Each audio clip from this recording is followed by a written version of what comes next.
All right. Welcome, everybody. Just one moment. I need to change a couple of things here real quick. And there we go. And I'm here. Hi.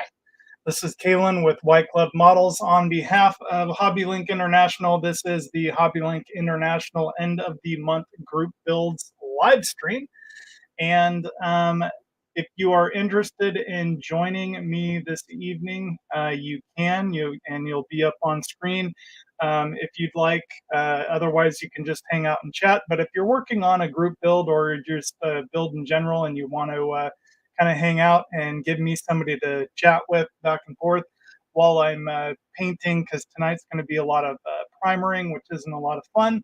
Um, it would be nice to have that chat back and forth. So if you are working on a build and want to, have time tonight to join in on the live stream, I can send you the link and be more than happy to have you pop on with me. Otherwise, I'll try to be entertained as much as I can with chat. Can you put the other pic back up? Says Lewis. Yeah, it was much better looking, wasn't it? And we also have Ross in the house. How's it going, Ross? Good to see you, buddy. So I am actually going to be putting some primer on the Victory tonight. It's actually right here behind me, ready for its primer. Then I also have the M4A3 Sherman tank, which I'm doing for a HobbyLink International group build as well. That one we will be getting primered and ready to go. I did do a few additions to this one. Added the sponsons. Special thanks to Chris K for telling me to do that because it's been definitely a huge help. I basically had to spend hours upon hours of sanding the figures down, getting them ready uh, to paint. So they're pretty much ready for primer. I don't know how well you guys can see them. And then I got bored, and this is 100% not accurate whatsoever. So sorry for bumping the microphone there. So don't judge me because I know this is not accurate, but I wanted to do something fun for the interior. So I did a little scratch building and just put in some basic shapes inside.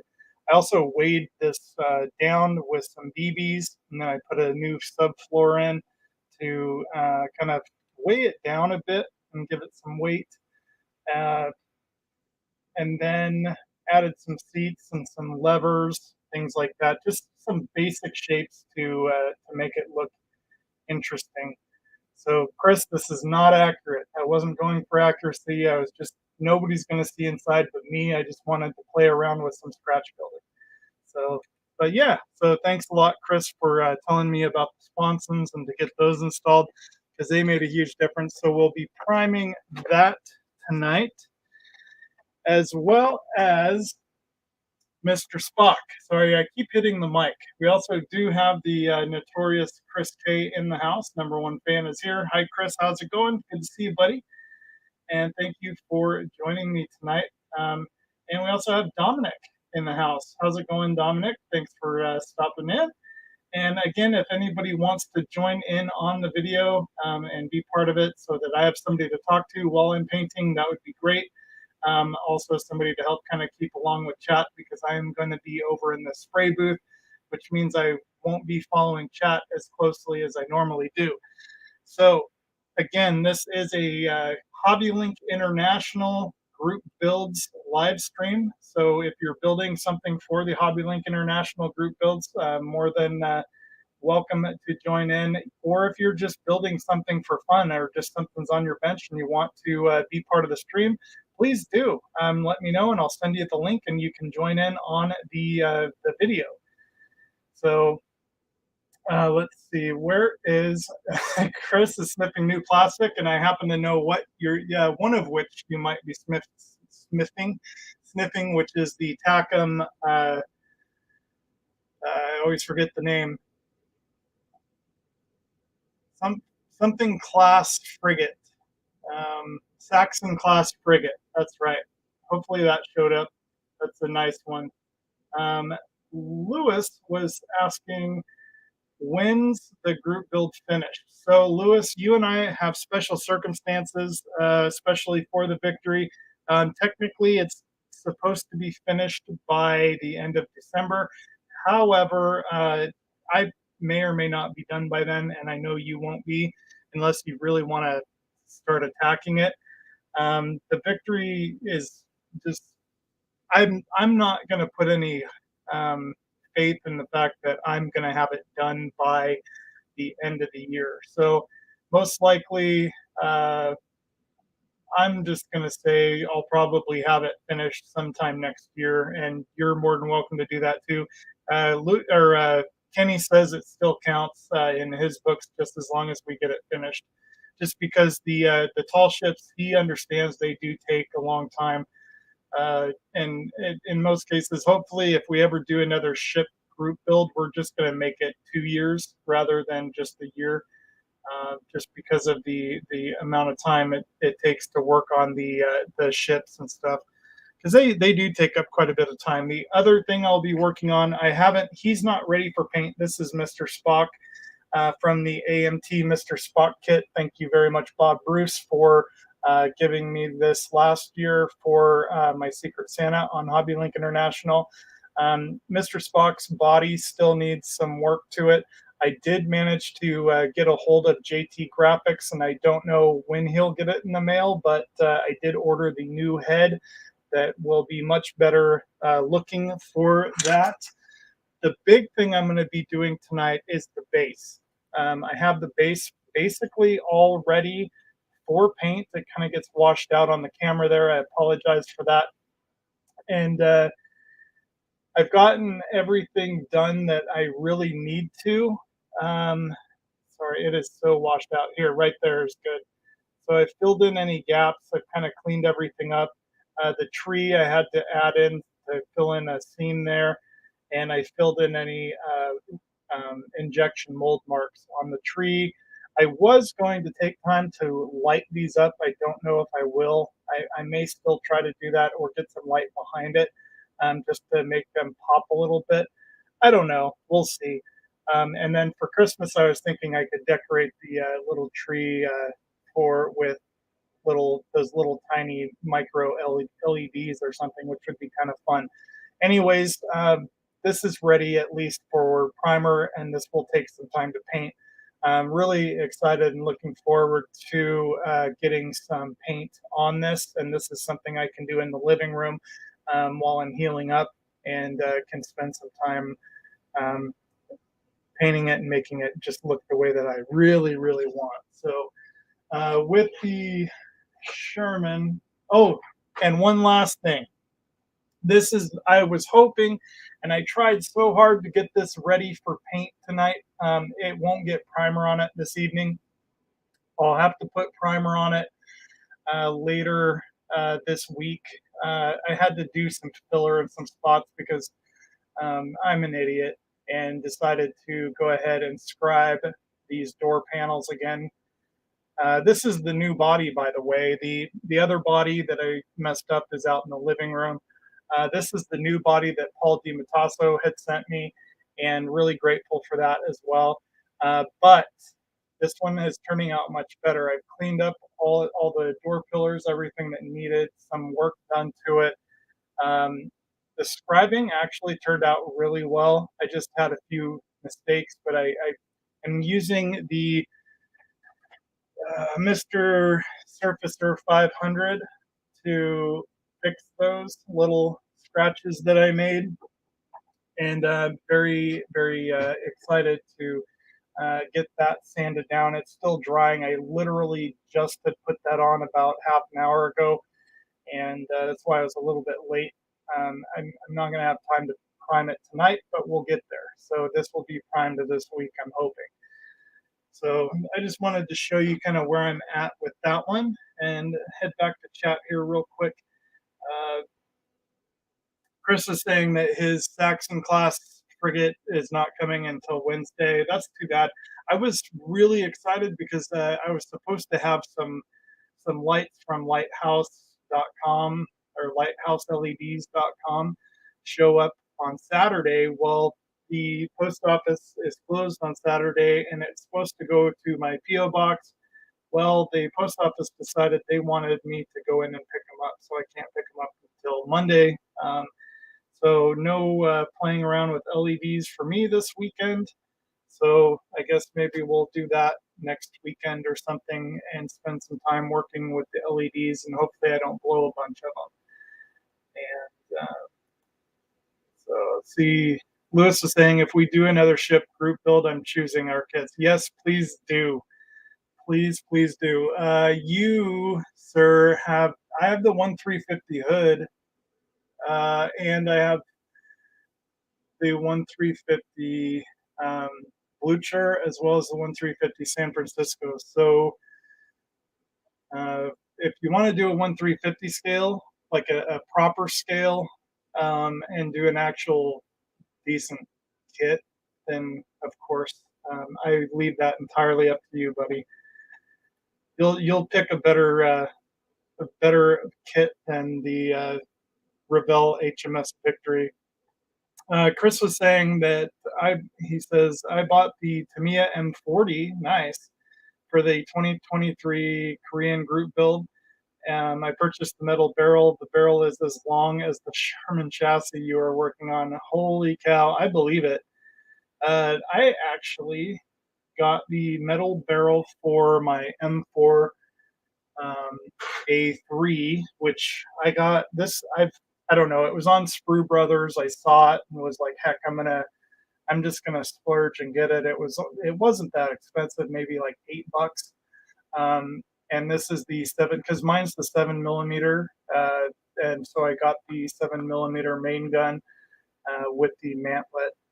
And I'm gonna be totally honest with you. Um, I think this was a good move, but it's a tighter fit. It's a super tight fit compared to the one that comes with the plastic one that comes with the kit. So I don't know much about Def Model. The hardest thing has been trying to find tracks because I wanted metal track. I did find some metal tracks for my particular Sherman. However, it is uh, it's iffy as if they're actually going to be the correct ones. Um, the ones that I did want to pick up, they're not available anymore. They're discontinued, and just I've not been able to find any. And so there's also another version of them. Ryfield Models did a version, but I don't know if the Ryfield ones fit the Tamiya kit. I know they'll fit the Ryfield Models kit. I just am not certain if they'll fit my Tamiya kit. So that's one of the things that I'm kind of still looking into. And I have time. I have plenty of time to get the tracks in. The Fruel model ones are gone. Yeah, they went to selling direct only. Maybe I'll have to go and check their website then. If you send me a link on the community, on the HobbyLink International community, if you can send me a link to their actual website, um, that would be awesome, Chris. So, and let's see, Lewis was saying, laugh out loud, ain't going to be that nice. Yeah, right. Oh, you'll probably make me do a figure kit, which you know me, I'm not. I'm still working on trying to get figures figured out. No pun intended. Um, Nat's caught me. I'm supposed to be going to sleep. Night all. Take care, Lewis. Have an awesome night, and good night, Nat. Hope you guys are enjoying the new house. I know you've been busy all week moving and all that. So take care.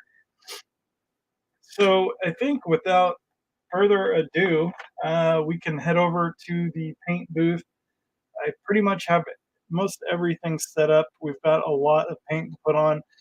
Uh, Here's my question because I've not. I'm going to be using my Grex with the .7, my Grex Tritium TG7 with the 7 needle in it. But what I will be using is, let's see, the Mr. Surfacer 1000. I don't know where it is. Oh, it's up here somewhere. I also have the 1500, Mr. Surfacer 1500, right there. And then also the 1000. Should I, um, either one, Chris? Thank you. Um, should I probably go with the 1500, and should I thin this? And if so, I'm assuming I want to thin it with, where are we? The Hobby Color Thinner 400, which is kind of what I've been using for the most part for any of the, I think it's the 400 I've been using. Standby, that's not true. There is, I don't know where it went. Because I know I have another thinner. I also have the Tamiya lacquer thinner. Okay, Chris. So what needle should I be using? I have I think for the Grex, I have a .4. Let me look. So I have a .6 for the Posh. For the Evolution, I have .2 and .4 only, but I don't want to use the Evolution for primer. And then for the Grex, let's see here.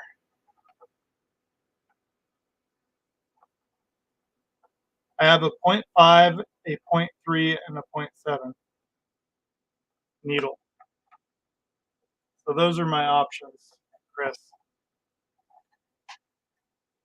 And I know the .3 would be too small. The .5 might work good.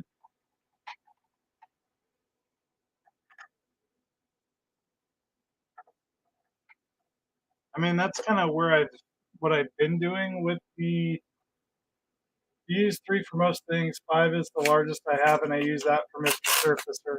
Okay, and since I'm using Mr. Surfacer, that's the other thing is, do you want me to thin it? Oh, there it is. I found it. The leveling thinner. I also have the Mr. Color leveling thinner, which, I mean, I could use that as well to thin it out, as opposed to using the 400. I don't know what the 400 must be for the Aquos paints or Aquos paints. Not entirely sure. I haven't used it yet because I haven't really used the Aquos paints by Mr. Color. I'm kind of afraid of them, although I think Jalen has used them and really likes them.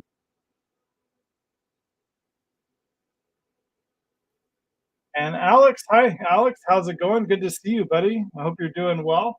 It must be kind of late in the evening for you, about 10 o'clock, I'd say. Hope you're doing well, and it's good to see you. This is kind of a Hobby Link International group builds live stream. I'll be doing mostly painting tonight. Again, if somebody would like to join me, so I have somebody to chat with back and forth on the live stream, you're more than welcome. If you're interested in joining me, just let me know and I'll send you the link. I can also just put the link here in chat, and when you click on it, uh, you'll have to, I think, create an account with StreamYard, which is free. But then it'll let you join in, and I'll just have to approve you and send and add you to the stream itself.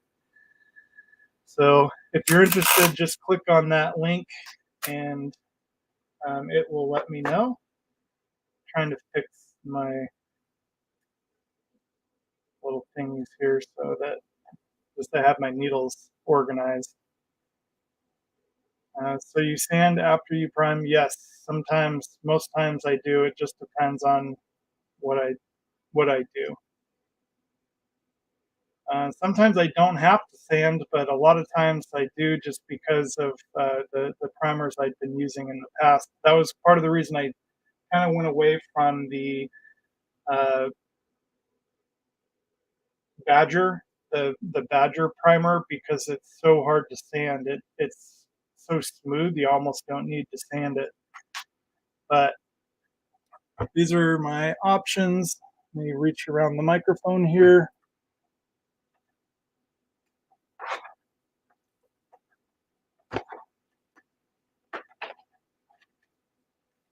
So of course, so I'll use the, see, Chris was recommending a couple of different things. So I do, like I said, I have the Mr. Surfacer 1500. I also have the Mr. Surfacer 1000. And I don't know, I was thinking of using the 1500. And then I can either thin it with the leveling thinner or with the Tamiya lacquer thinner, either one. This one's kind of my go-to lately. I really like it.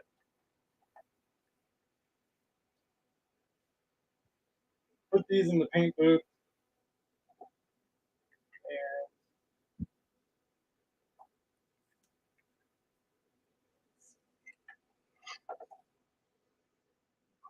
I also need to get my masks painted, and they're kind of in a mess here on the workbench. So let's see. Chris was saying 7 needle.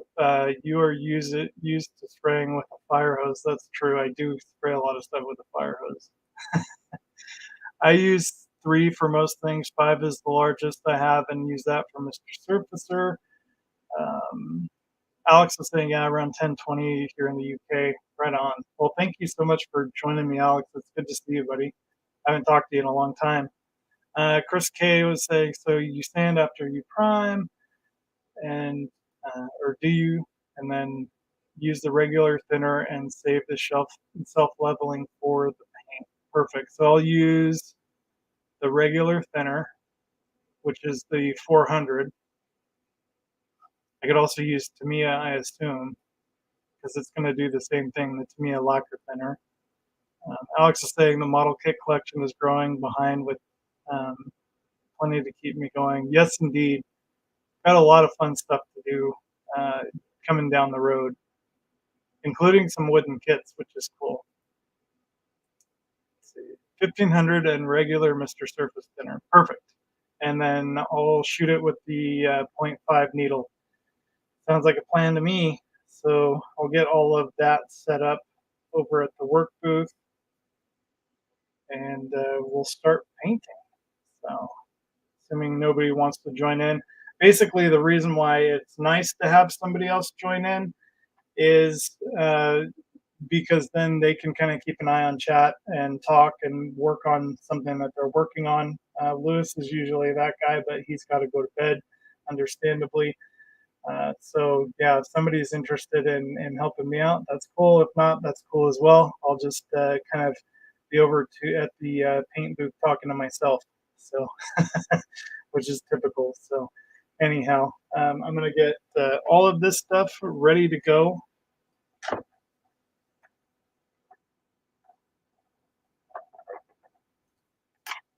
And then we'll head over there. And I don't know, I've never really done the music before in the background. I don't know if you guys want that or not. It's kind of, I don't know if it gets annoying or too loud or whatnot. So let's see, the 400 is just the bottle size. Okay. There is self-leveling and non-self-leveling. So the, I'm assuming then the Mr. Hobby color thinner is just the standard. Um,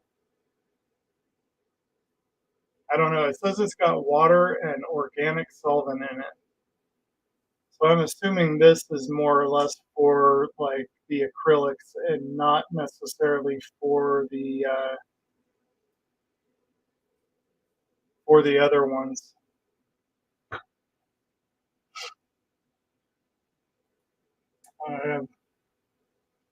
And I would have to make fun of my. Yeah. No worries, Chris. I know. I appreciate it. Saying yes. So I'm assuming that the yes is in regards to uh, that's for the acrylics and not for.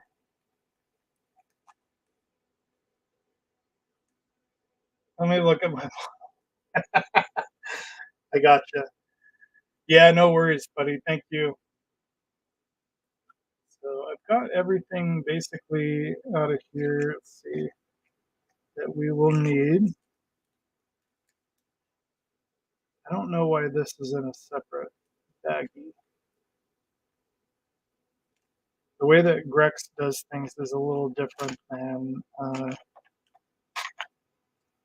I just have to get used to it. It's a little bit different than the harder and Steinbeck or whatever.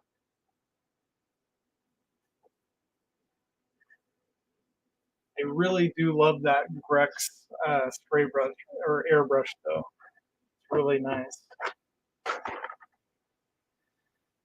So with that being said, I think the first thing we're going to attack here is the tank. I do have to open my window and get the fans going and all that fun stuff. And then I'll be ready to go. So I might have to put you guys on pause for a little bit. What are the ingredients in your thinner? This one, for instance, the Hobby Color thinner, all it says, Chris, is, I was just looking at that, water, organic solvent, 100%. And then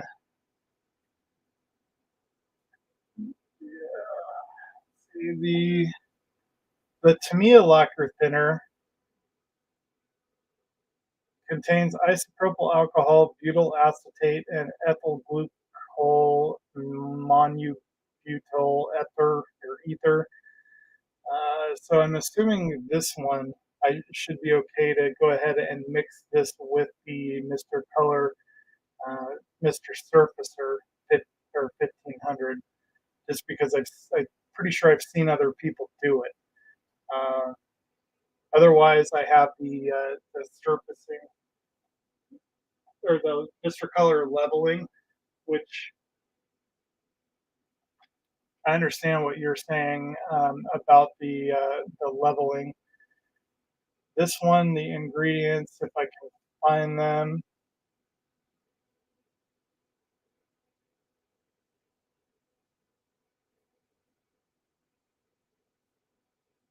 organic solvent, 100%. That's all it says. Hmm. I'll use the Tamiya. We'll try the Tamiya and go from there because I've seen people use it with good results. Um, I mean, and then honestly, this Mr. Color leveling thinner, I've used this a lot, and I'm only down that far on the bottle, and I've used a ton of this stuff. So I don't know. We'll see how things go. I'm afraid to mess it up, but I'm pretty sure like the Tamiya is going to work just fine.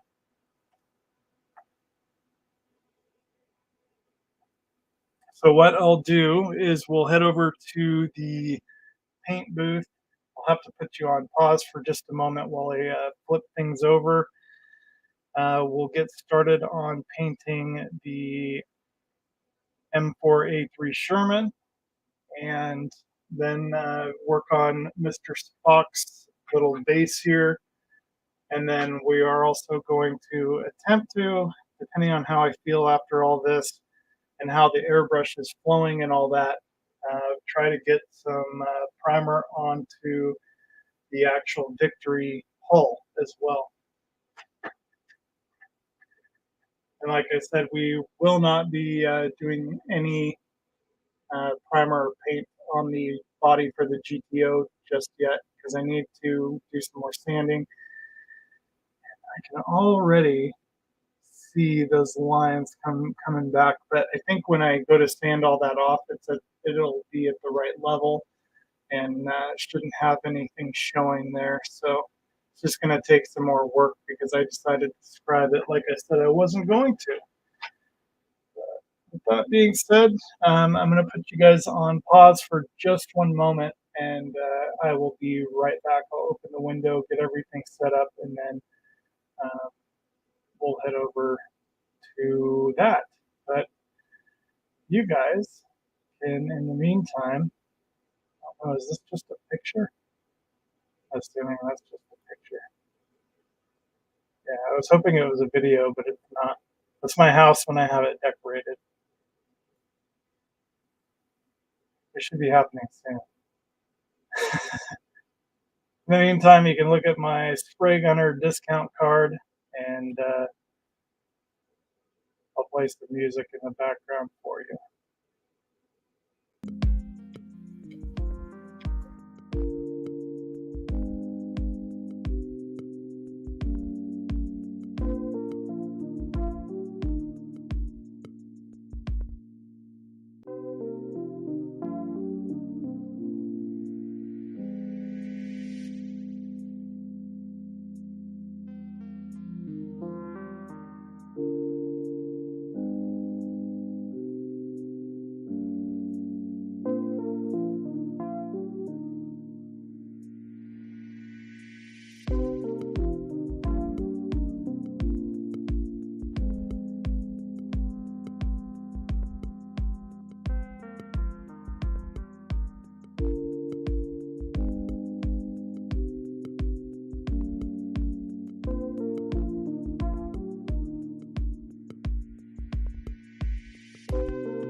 All right, sorry about that. I was muted still. It's, of course, can't do everything right.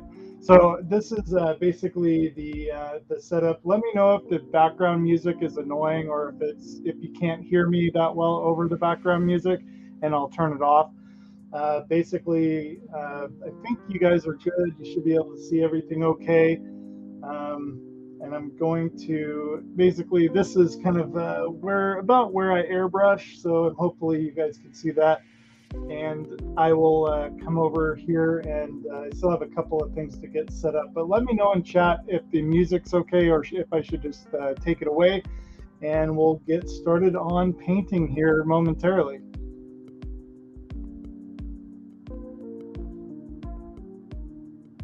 And Hobby Time is in the house.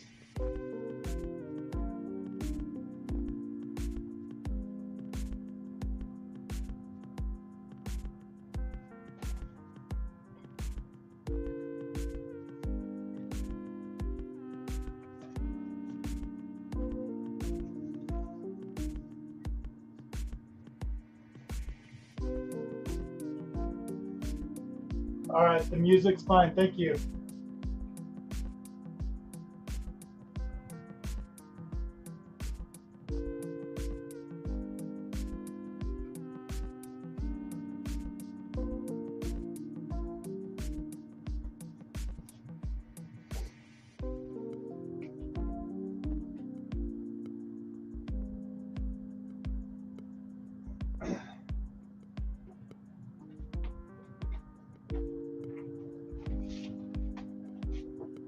Okay, so basically have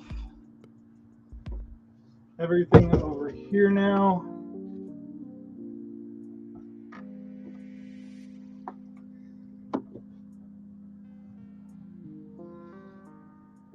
And just want to pull that. Oh, of course. Be right back. Just 1 second, guys.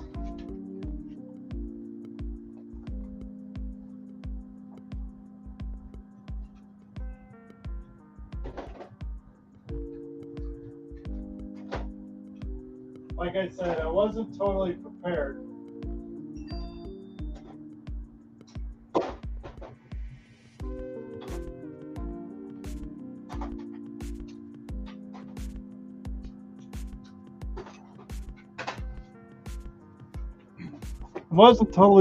We're going to need these.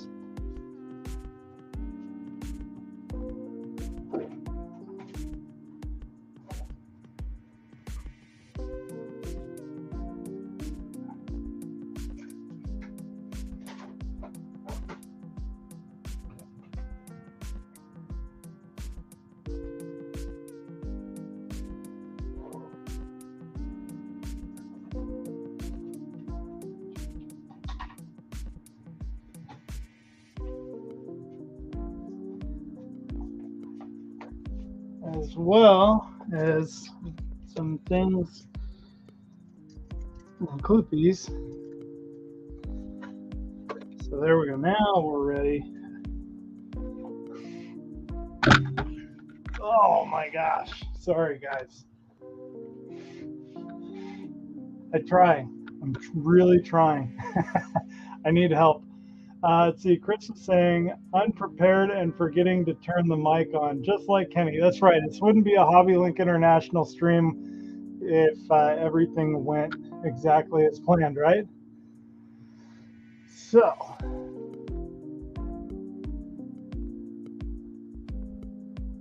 all right. Can get this stuff out of the way for now.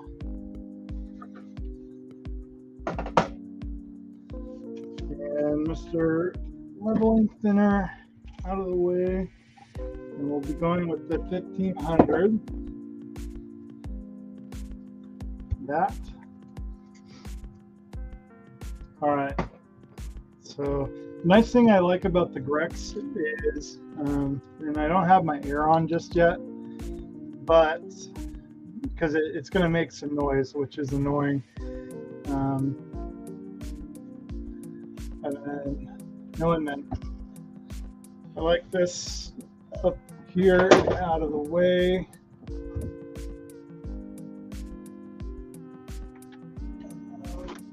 One thing I would like to eventually get at some point is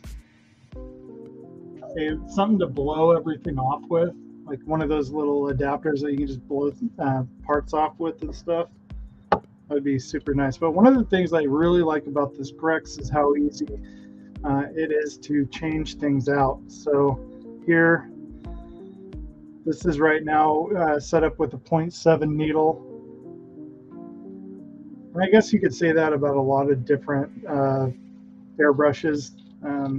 You know, that starter airbrush that came with my cordless airbrush from Spray Gunner is super easy to clean and take apart, and I absolutely love it. This has some needle juice on it. It's the first time I used needle juice. It looks like I kind of put a little bit much on there. Another nice thing I love about this airbrush, especially as well as my Harder & Steinbeck, or whatever you want to call it, is that the cups unscrew, so you can put different cups on, and I have 3 different cups that came with this particular airbrush, which is awesome. And today, since we're going to be doing a lot of priming, I will just go ahead and keep the super giant, I think this is like a 3 mil or a 5 mil, probably a 5 mil. And then this is the little chuck that came with this airbrush.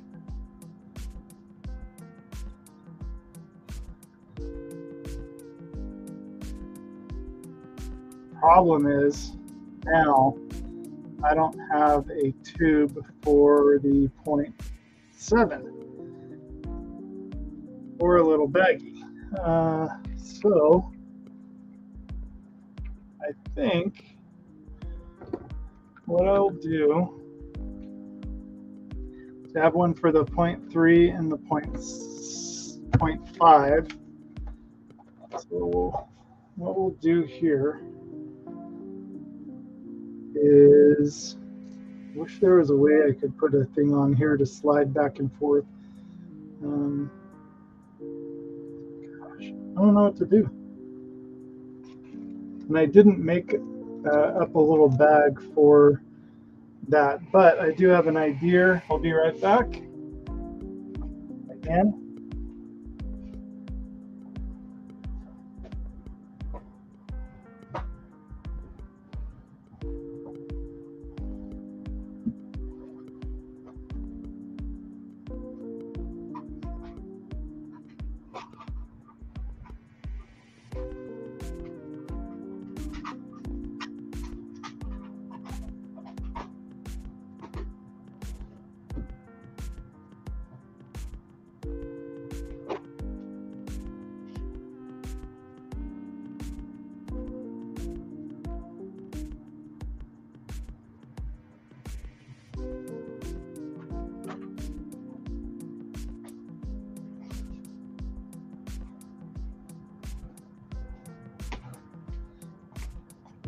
So just so I can keep things organized and safe. One of these little cosmetic cups, this one's brand new and clean. So I'll put that one in there, and then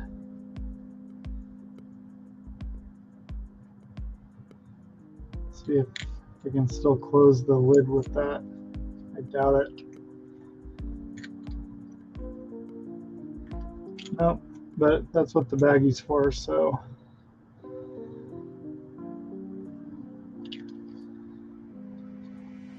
we'll just put it in this bag, which is way oversized.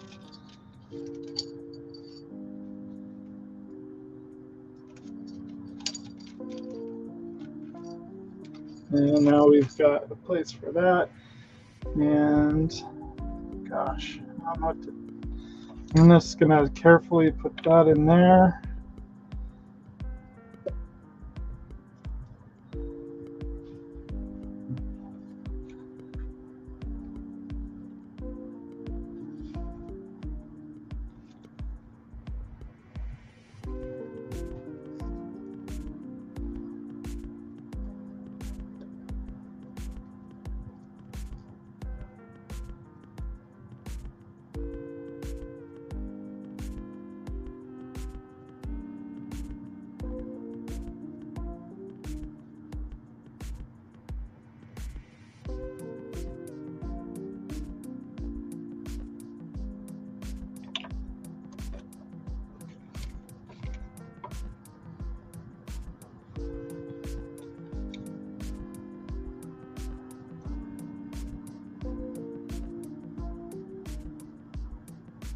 This is the first time I've actually changed these out and sprayed with them. I might actually really like the 0.5 Right now my air pressure is set to, I think, 20. So Chris, if you think I should turn the airbrush up a hair, let me know. Otherwise, I'll be spraying at 20 psi.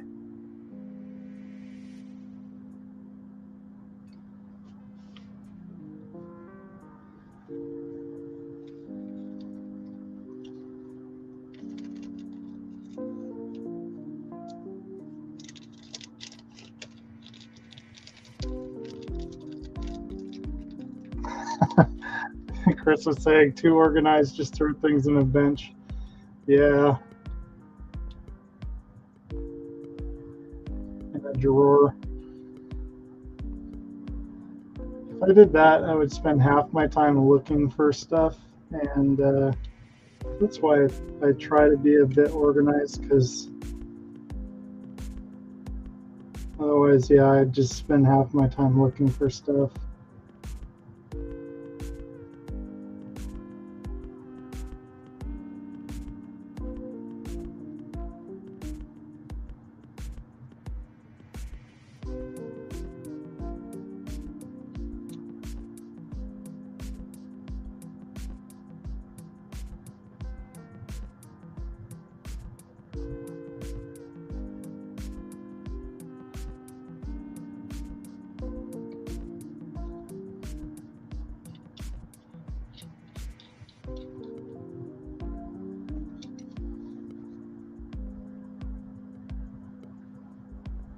All right, so that's all done. Put all this stuff back.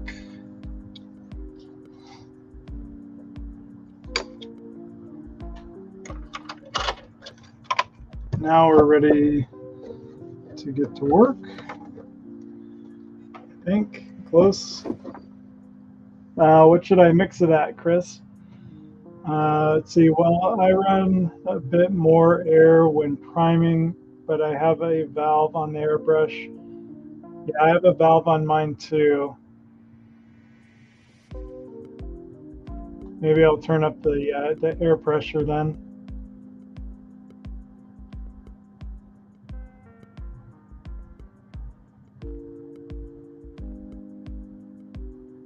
And Todd's in the house. Hey, Todd, how's it going?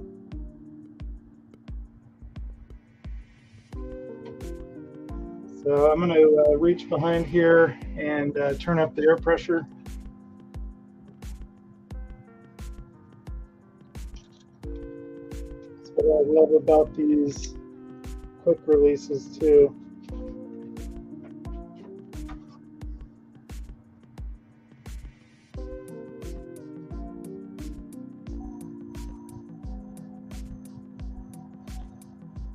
Probably would have been a good idea to turn on the air so it built up pressure. Now it's going to take a minute.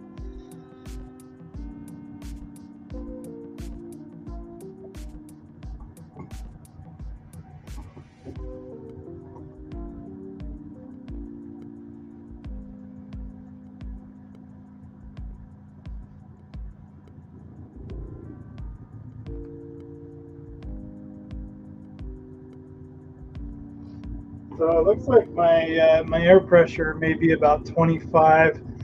I might run it at 25, maybe 30, and then just use the little regulator here to adjust it further.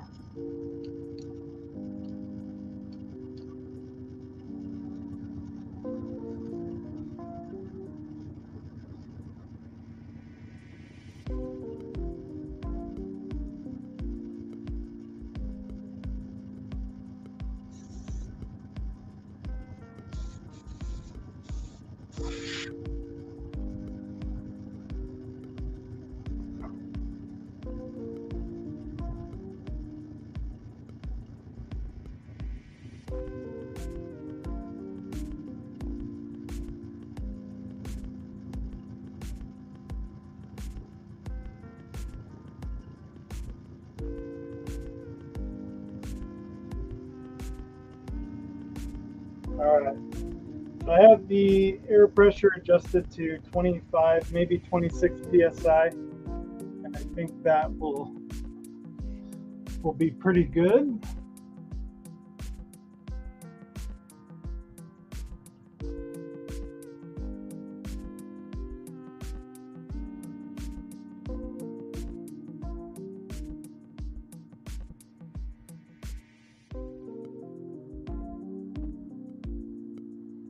And then you want 50-50 or 40-50. Sorry, I keep hitting the camera stand.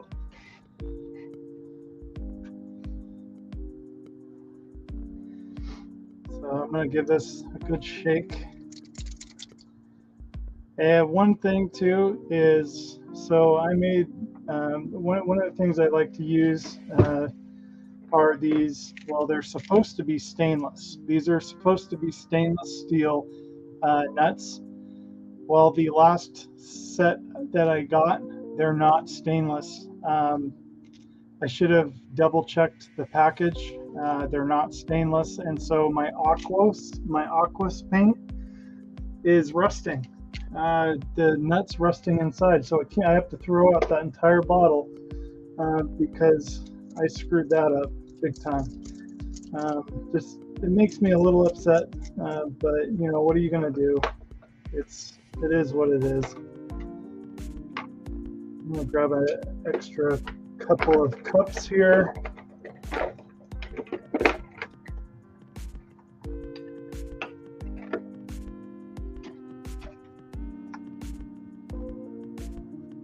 And then I have my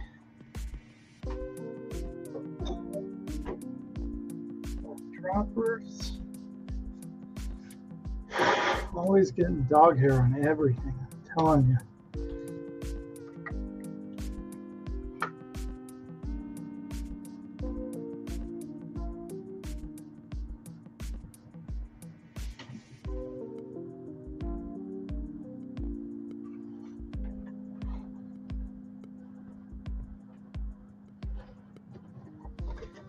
I'm gonna have to, again, like I said, I wasn't totally prepared. So I've got a little bit more setup to do just real quick. I'm gonna put the airbrush out of the way.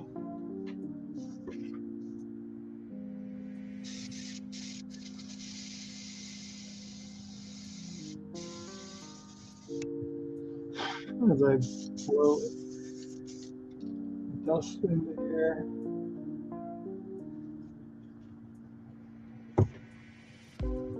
So kind of for the figures, I have them set up on these little foam blocks that should make airbrushing them fairly easy.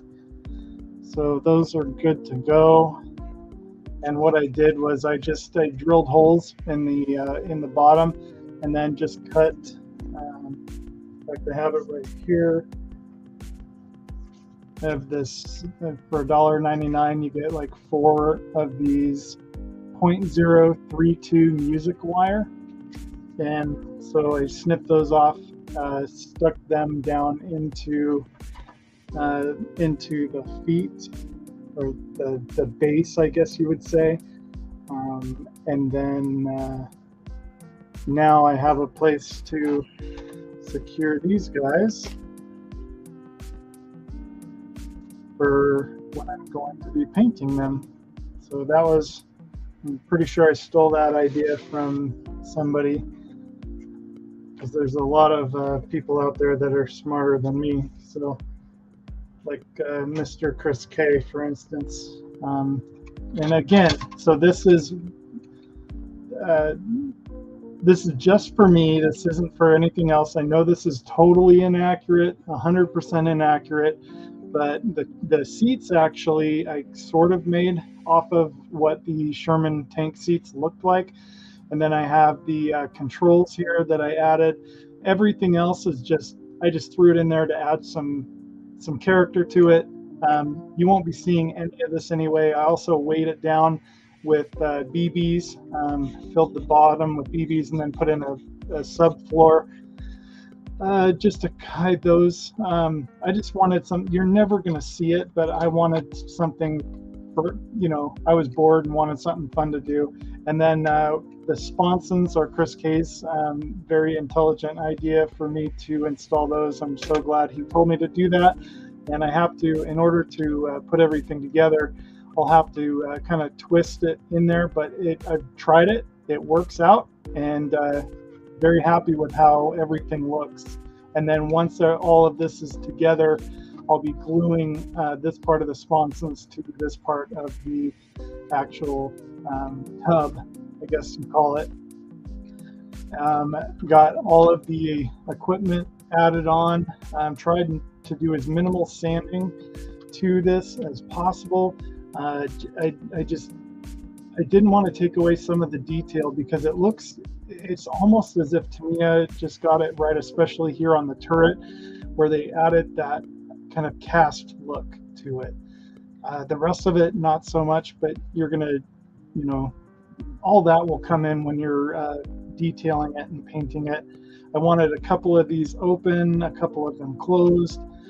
Now, as far as the turret goes, what I'm gonna do here too is I'm gonna go ahead and paint these all on the sprues. That's all of these parts are extra. This is what I'm gonna be using, everything in this tub. And here is the Def Models turret or gun, 75 millimeter gun, or whatever you want to call it. The detail on it's beautiful. This is a little bit different. I had to mark. I'm gonna have to make sure that I can still see which is left and right, because this does matter which direction it goes on. Because if you don't do it right, it won't go up and down. It'll bind. But yeah, again, really impressed with how it looks. It's just a lot tighter fit than the one that comes stock. And this is the stock one with the Tamiya kit for some reason. And I don't know why they do this, but the barrel was split there and you have to glue that part of the barrel on. And it was terrible. So I had to fill it in. It's a nice barrel, but in the end, this one is a little bit thicker, I believe, and just looks nicer. It might even be a hair longer. Yeah, it does. It definitely looks like it might be a bit longer. So yeah, I don't know what's up with that. I just work here. So glad that I got this, and it was only like $8 on Sprue Brothers. So I think it's worth it in the end. It might not be the most accurate or the best one. And then I've got two more figures here that have bases. The other ones didn't. These guys will get painted up, and we'll see just how well of a job I do on them. And then all the extra little parts. I didn't want to put this on just yet because I want to get paint or primer and paint kind of in behind here, and it just, I didn't want to put it on just yet. And then these are extras. They're for a early model. I'm doing the late model, and while I remember, Mr. Chris K had told me to remove these, so I'm gonna go ahead and I'll put the extras here with the extras. And then it's not like it's going to be hard to identify which ones are which. Go ahead and pull these sprockets off as well. And if anybody asks, and anybody says, hey, that's not right, that's not the correct interior, just let them know that, I'm not going for accurate. Nobody's going to see that. I just wanted to do it to see what I could accomplish, especially in trying to make those chairs, and I think the chairs turned out awesome. So, but I'm kind of biased. That was more or less kind of my extent of working on it. And then the controls, they don't look terrible. I mean, the ones that come with the interior kit look a lot better. But anyways, that's my feelings on that. So I don't know what I'm going to do about all this. I might have to paint this at a later time, just off the air.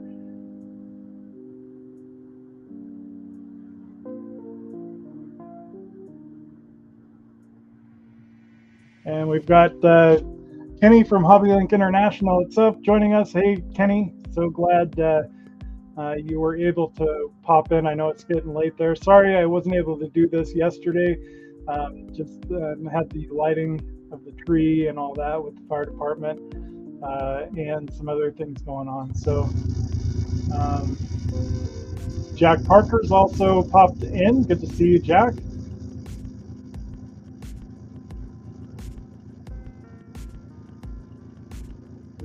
Again, if anybody wants to join in on the video and be on the screen as well, working on their kit, just let me know and I'll send you the link.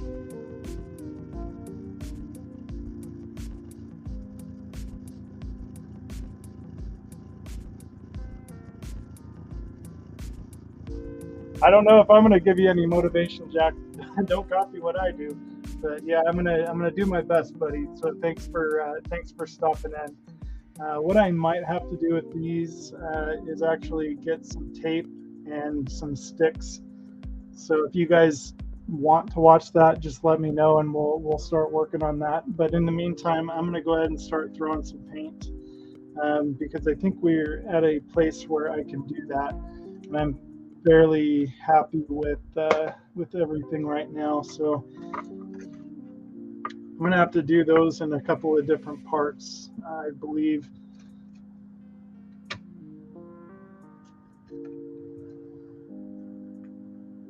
That was the other thing that I thought was a little weird too on this kit was the this other tree. There's another tree here that it's labeled D,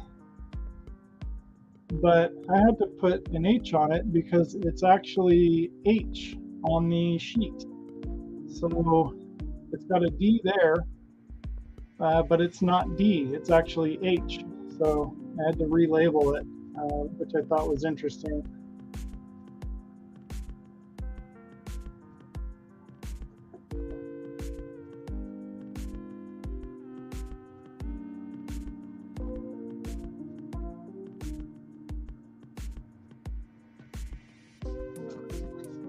Get these guys ready for paint.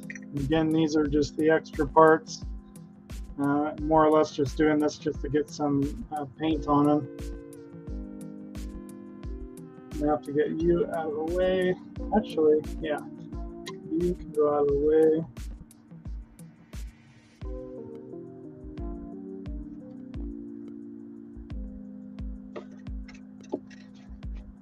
So these are just that there.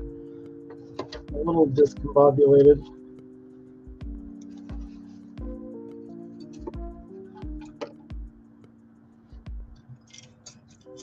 Save. Actually, might not be bad. I don't know. I think what we'll do here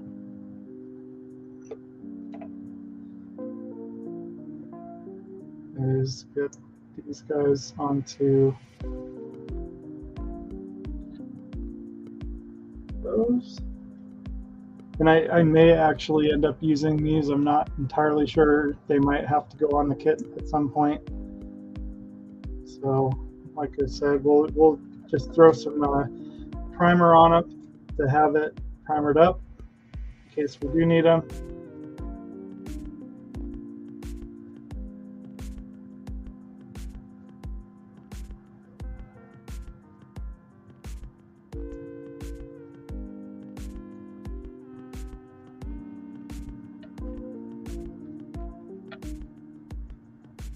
Yeah, I was really hoping that I would have the GTO ready, but it is what it is. You know, later this week we'll throw paint on it.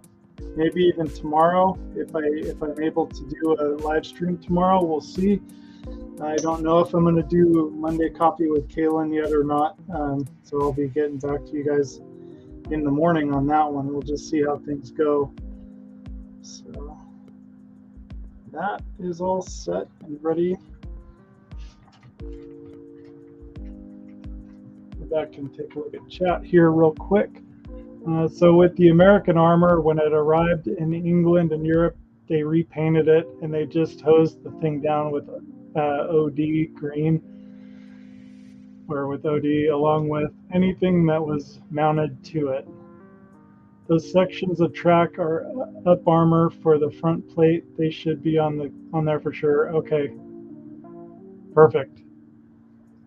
Yeah, that's kind of why I'm just going to go ahead and paint everything, anything and everything, just in case. It doesn't hurt anything, you know.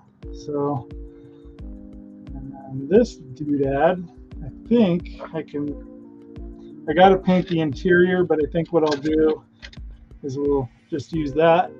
I wish I had more of these because these are freaking awesome. I love them. And so next, I think these guys can go on little sticks. So this is why I would appreciate having another person hop on with me, because I feel like I'm talking to myself. But you know what? I mean, it is fun for me, and I do enjoy it either way. It's just I feel a bit discombobulated at times if I'm by myself. But at least I've got a few people watching, which is awesome. I always love that. Those sections of the track, oh yeah, I already read that part in chat. And Facebook, if you guys are on Facebook, I do believe you are able to still chat, and it does come through on StreamYards for me. This one, I think what I'll do here is I'm going to paint these separately. Just keep the barrel separate.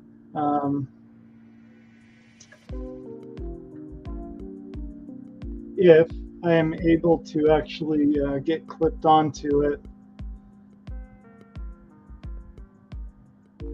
The other thing is I don't know, was the barrel OD green or was it actually gunmetal?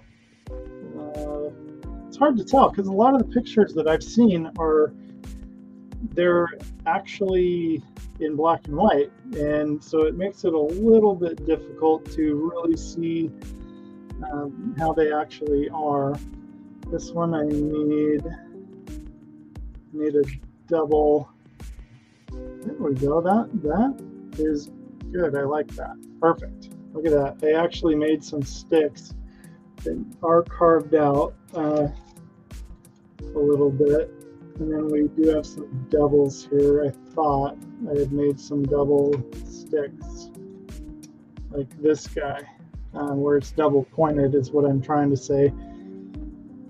Sorry, not the, I worry about it spinning a little bit. Let me see if we have something a little better in here. No, like this guy. No, that's not a double. That's not a double. And of course the sharpener. Oh, we found one, I think. Yes. There we go. Oh, this is one of my wheel ones. That one I'll stick on there. And it shouldn't move too much, which is nice. I give these a bit more space on there. I really need 2 more. So here's one. And see, this one looks like it might be one.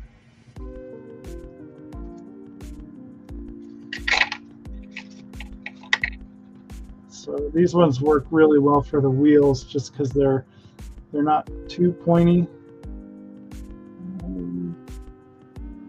Sometimes what works good too is sticking a little bit of sticky tack on there. I might have to do that.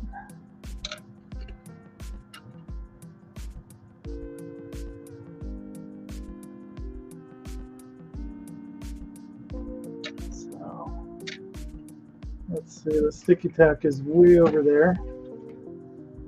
It's over at the other model bench. So I will be right back, my friends, and take one quick look at chat. It was OD. Okay. So the everything, literally everything, including the gun barrel, was OD. That's interesting. And Kenny, the the Army loves to spray OD on things. I'll be right back with the sticky tack and maybe a couple of other things to make this happen.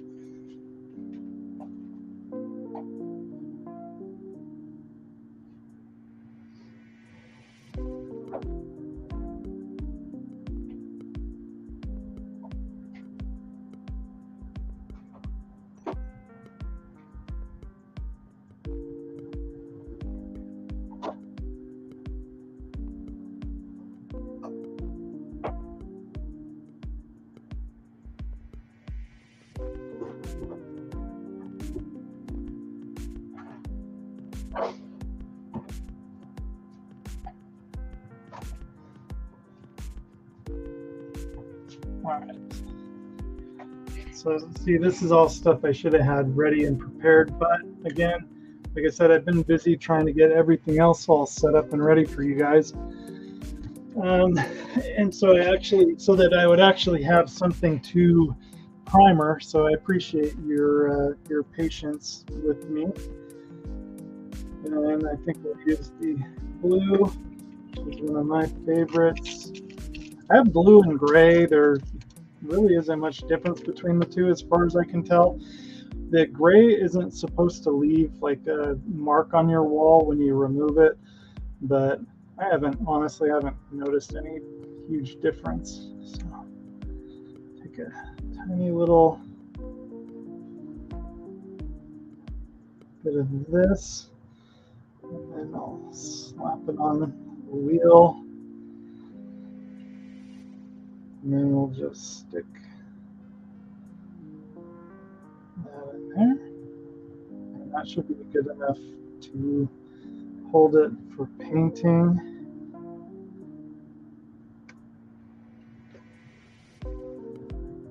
And also, I can do the same thing maybe for that guy.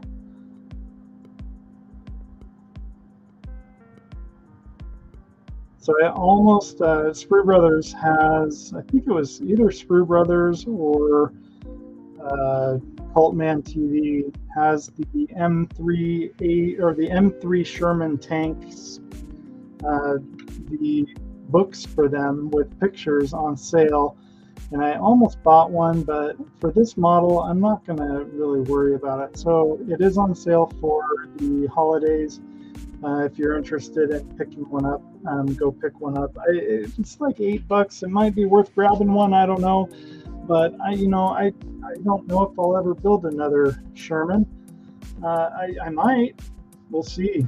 I'm actually enjoying this build, which I wasn't sure how much I would enjoy it because I'm not really a tank guy, you know.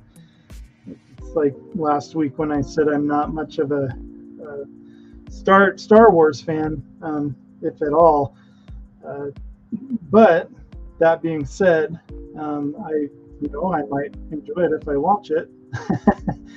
I'm more of an airplane and boats, ships kind of guy. But I am really enjoying this build so far, so you never know. What I think I'm going to do for this is I'll pop off a little bit of sticky tack. And there go all my viewers. They all left because I'm just kidding.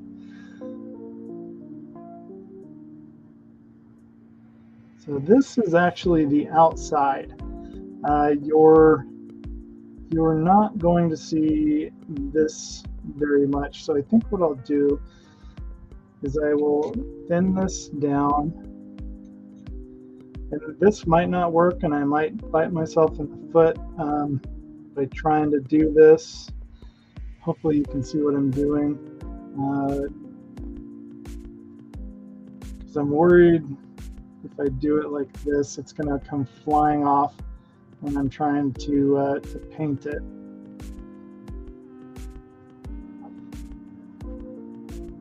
What I was going to do here is just attempt, might have to use actual tape, because I'm thinking, let me give it a little test here. Yeah, that might actually hold if I'm very careful. So, oh, but here, oh, of course I grabbed the one that doesn't have a point on it. Come on. All right. Let's fold that over.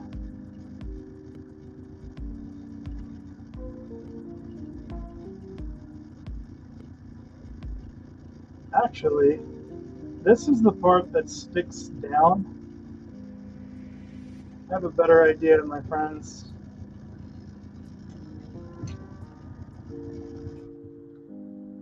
This is some sticky tape. So this is the part that actually sticks to the model.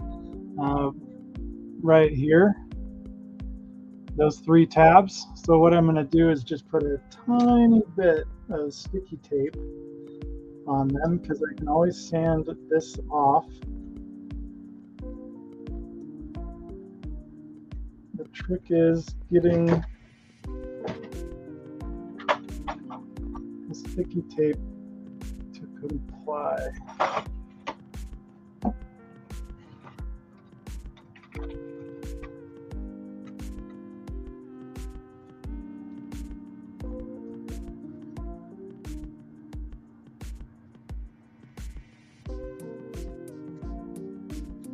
This stuff is super sticky. I get it at the dollar store, and I'll tell you what, this stuff is awesome. It works very, very well. So I'll put one right here.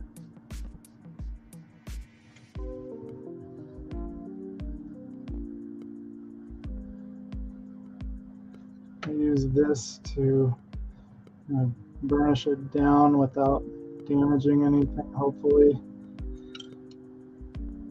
Probably would be smarter with scissors.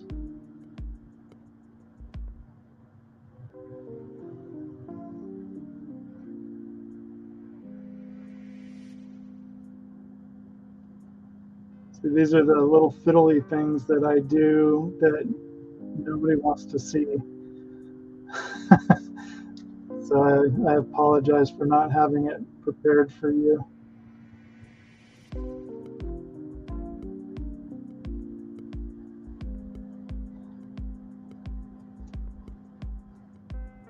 So I'll just do that on all 3, because that doesn't need to get painted anyway. And I think this tape will actually stick better while I'm airbrushing. And if it sticks to the part, I can always just sand it off, which is super easy to do.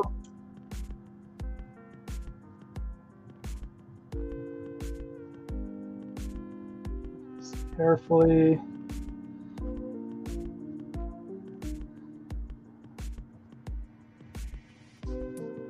Yeah, I couldn't believe it how well this stuff worked for being dollar store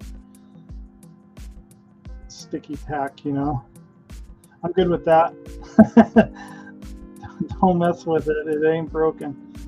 And then we'll just put that one on there.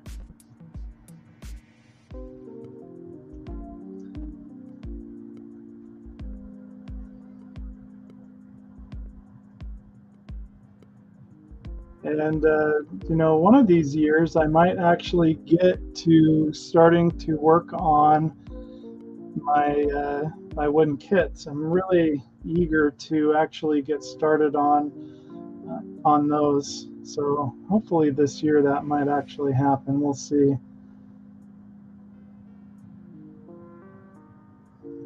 So I'm going to carefully cut this and try not to cut my finger off. There we go. That's good enough for government work. I'm happy with that. Put that off to the side because we might use it on another part. And then need some tweezers.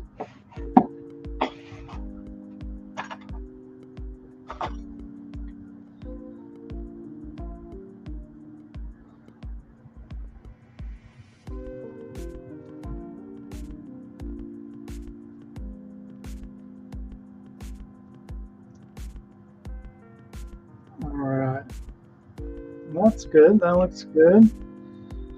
Now, if I do this, that should be able to get paint around everywhere. Still, it's going to be a little floppy, but that's going to work. All right, good. I feel like Barbados Rex now, you know, like found something that works. I'm happy with that. Sweet. All right, good. Now moving on. Got this can't remember what they called this, but this goes on the back to hold the turret or the barrel inside of the actual turret. That's what I'm trying to say. Pretty nifty. Don't know what they call them. Chris probably knows because Chris is the man.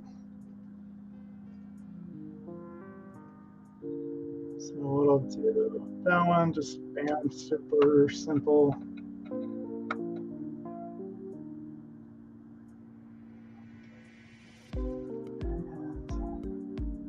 That's the thing with a lot of these parts.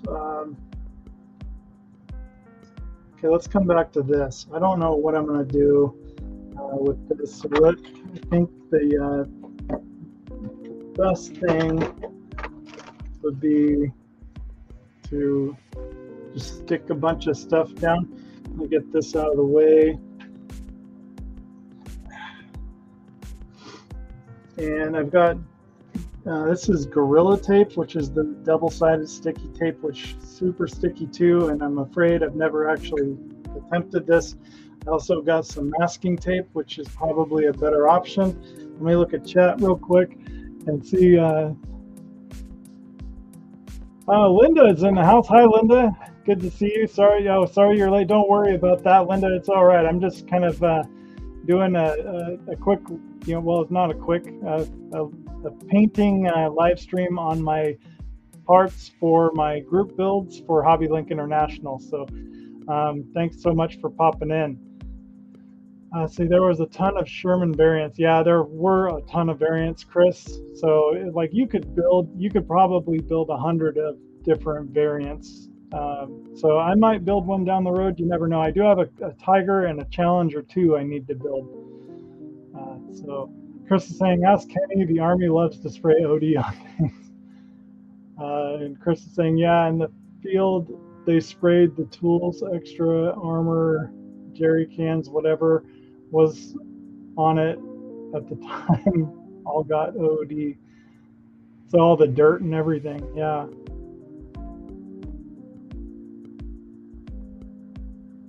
Cool, so moving on, I will continue this tedious task of taping. Problem with this tape is sometimes when I spray, it doesn't like to stay stuck to it. So we're gonna try it. Why not? You know. So I'm running out of space here. Should have done all of this at the workbench. Would have been a heck of a lot easier for you guys to see and for me to actually work, because this spray booth is a bit cramped, I'm telling you. But that's okay. thanks. I just can't tell you guys how glad I am that somebody's here watching. What I'll do, I'm going to stick one side down like so, and I'm just going to go backwards like this. Fold this side down, and I'm going to regret this because now it's sticky on both sides. But hey, you know, so these guys have these little cans, probably fuel cans or whatnot. I don't know what they are, but they've got some good detail in them. I made sure I cleaned everything up and added some filler where there needed to be some filler. I don't know if you can see that or not, but yeah. Anyways, I'm going to use this for these guys, and I think I'm even going to use it for this. This might be a mistake. I don't know. I don't even know what this part from,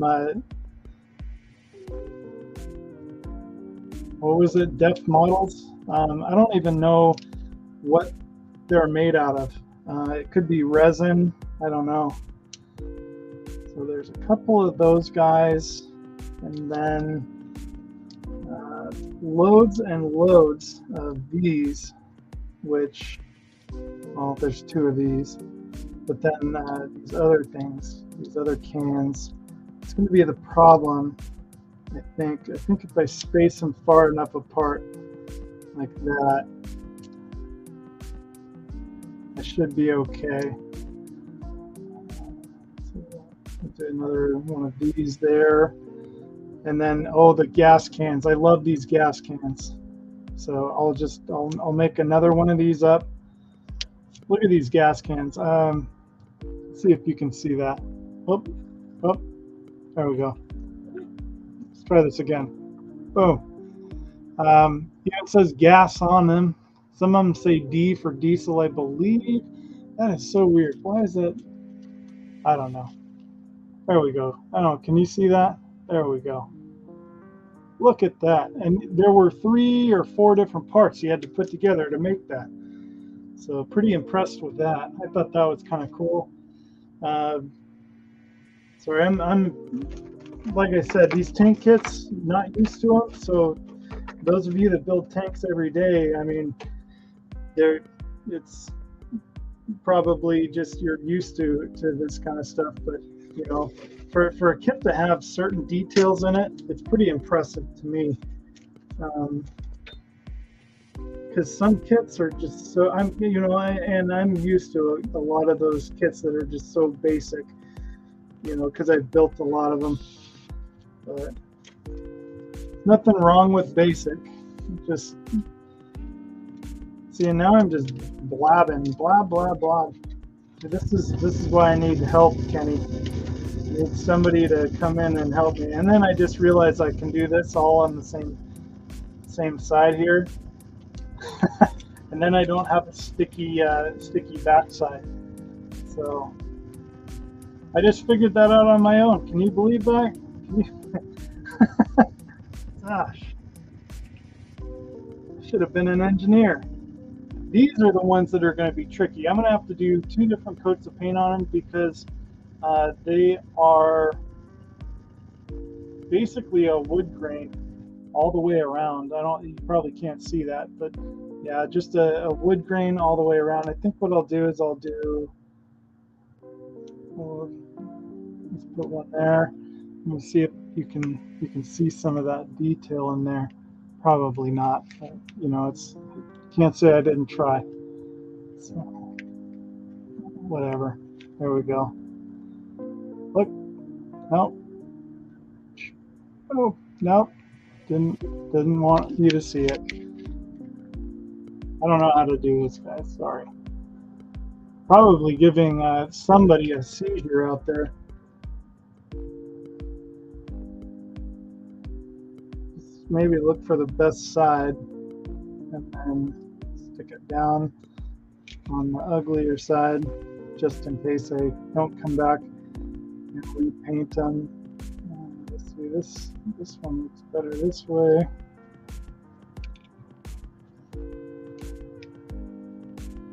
These little guys, there's a ton of them. Just a ton of those little ones, those little ammo cans.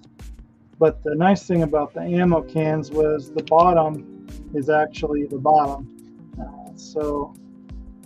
Oh, and here's another one of my favorite little fuel cans. Let me see if you can see this one.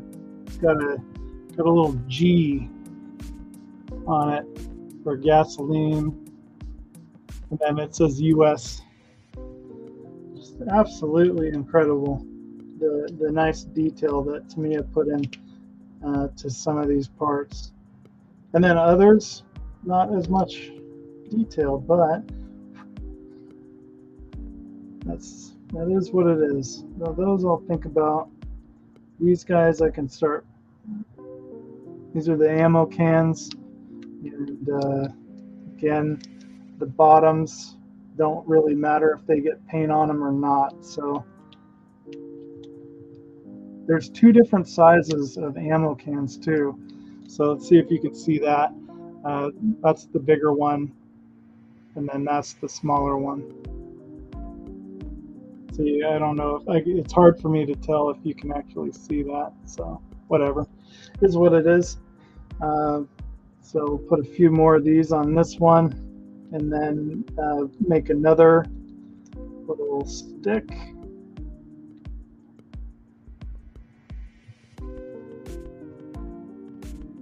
Yeah, these ammo cans were kind of hard to put together. They were two different pieces and they didn't line up very well, but you're able to kind of sand them down, make them look a little better. Check chat. Let's see. Oh, and let's see, who else is here? Kenny was bringing you into Walmart. Kalan laughed out loud. That's funny. Kenny is holding Kelly's purse in Walmart, watching Kalan on the phone. And Chris is saying that's an old Tamiya kit. Their new armor kits are far better. Really? That's interesting. So that's good to know. So the Challenger, see, I have the Challenger 2 by Tamiya, and so far I haven't started putting it together yet, but the kit itself looks really nice. The only thing I was bummed about was the fact that it had rubber tracks. I don't know. I think I'm weird, really wanting those tracks that you got to put together piece by piece, but we'll see what happens. The Challenger might be easier to find tracks for than this kit was. Maybe that's why everything's discontinued. But yeah, Chris, I'm going to check out Fruil Models, and that's Fruil, F-R-U-I-L Models, I believe is how they spell their name. But I'll check them out, Chris, and see if they still make the actual tracks, link tracks, working. It's called working tracks or working link tracks or whatnot for this particular kit, and see if they have them still, because they made them. I know they made them. And there's that metal track that I found, but it's from like Plane Detective or something like that, and I don't know anything about Plane Detective. And they're metal, but they look so basic, like seriously basic. Not sure if they're worth getting because they're expensive. They're $35, which, you know, that's a hefty penny for some track, you know. Try not to get these too close together, just because I don't want to have an awkward spray on them. All right, we are getting so much closer to actually painting. Thanks for those of you sticking around. I do appreciate it. It's been a long week for me, trying to get these parts ready for just getting to this stage. Lots and lots of sanding, puttying, sanding, you know.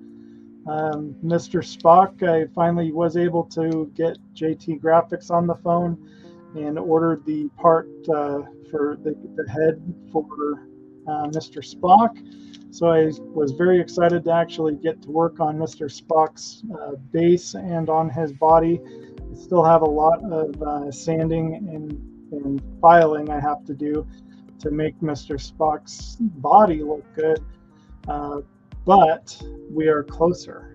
So that's huge for me because I really love that kit, and I got that kit during the 2021 HobbyLink International Secret Santa from Bob Bruce, who's another great modeler who's part of the community and just does brilliant work. And he knew exactly what I needed, because I'm not really into figures, and that is a good figure for me to start because I love Mr. Spock and absolutely just love him, and that's a cool kit that came out the year that I was born in 1981, and frankly it's the perfect kit for me to kind of break into the whole figure world, I guess you would say. So very pleased and happy about that. I have no idea what I'm getting this year as from my Secret Santa. I won't know until it actually hasn't even arrived yet. I sent mine out to the person that I am their Secret Santa. I sent it out this last week, so they should be getting theirs soon. And I don't know who I have this, or who is going to be, who my Secret Santa is. I'll know that on Christmas Day, actually, when I open it. But it still hasn't arrived yet. I'm assuming it will pretty soon or before Christmas time. But that's another great thing of being a member of the community and an active member of the HobbyLink International community, and posting your builds and showing other people your work, is you get opportunities to do like the Secret Santa giveaway or Secret Santa exchange, gift exchange, which is, to me, it's been a lot of fun.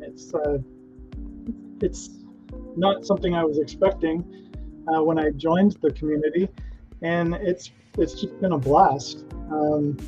Because see, last year I had Jason Lang. Jason Lang was the guy I sent a gift to, and I sent him a Star Trek or Star Wars gift, actually, which is a kit that I can't remember if I sent him Boba Fett or the Mandalorian,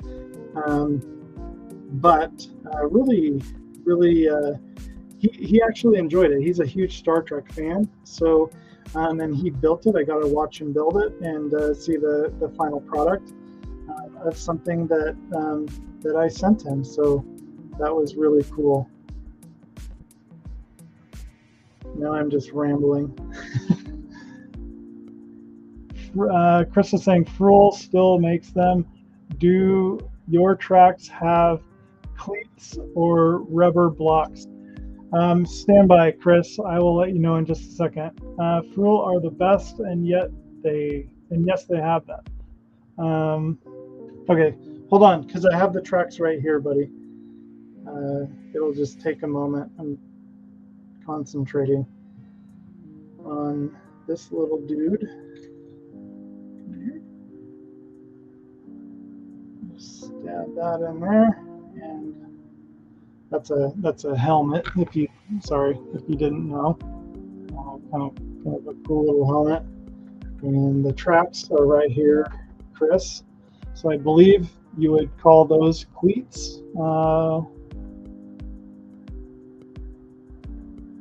don't know how well you can see that. Those are cleats, I believe. I'm assuming. I mean, these are rubber. They're to me, like, I don't know, like I wasn't terribly impressed with them. So if you can see that image, Chris, that is what they look like. And then there's the bottom of them. Maybe that's what you're talking about. They're not smooth on the bottom, and that's the problem with the metal trucks I found. They're smooth on the bottom. Well, these aren't smooth. They've got these little chevrons in them.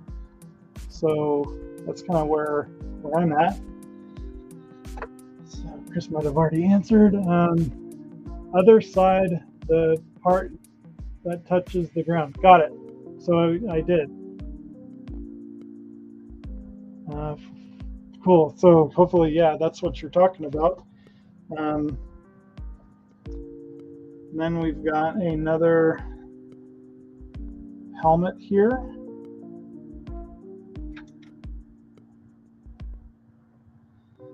Grab one of these guys. Let's see. I like this one.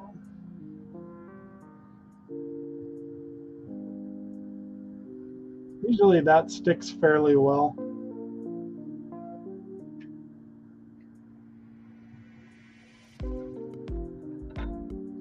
This is the one I'm going to have an issue with. This is the machine gun that goes on top of the turret. I'm at a loss for how I'm going to paint this.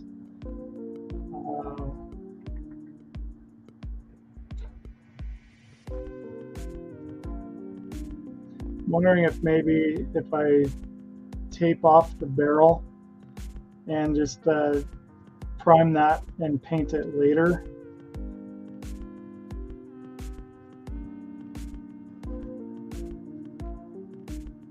But I'll need some Tamiya tape for that. I'll be right back.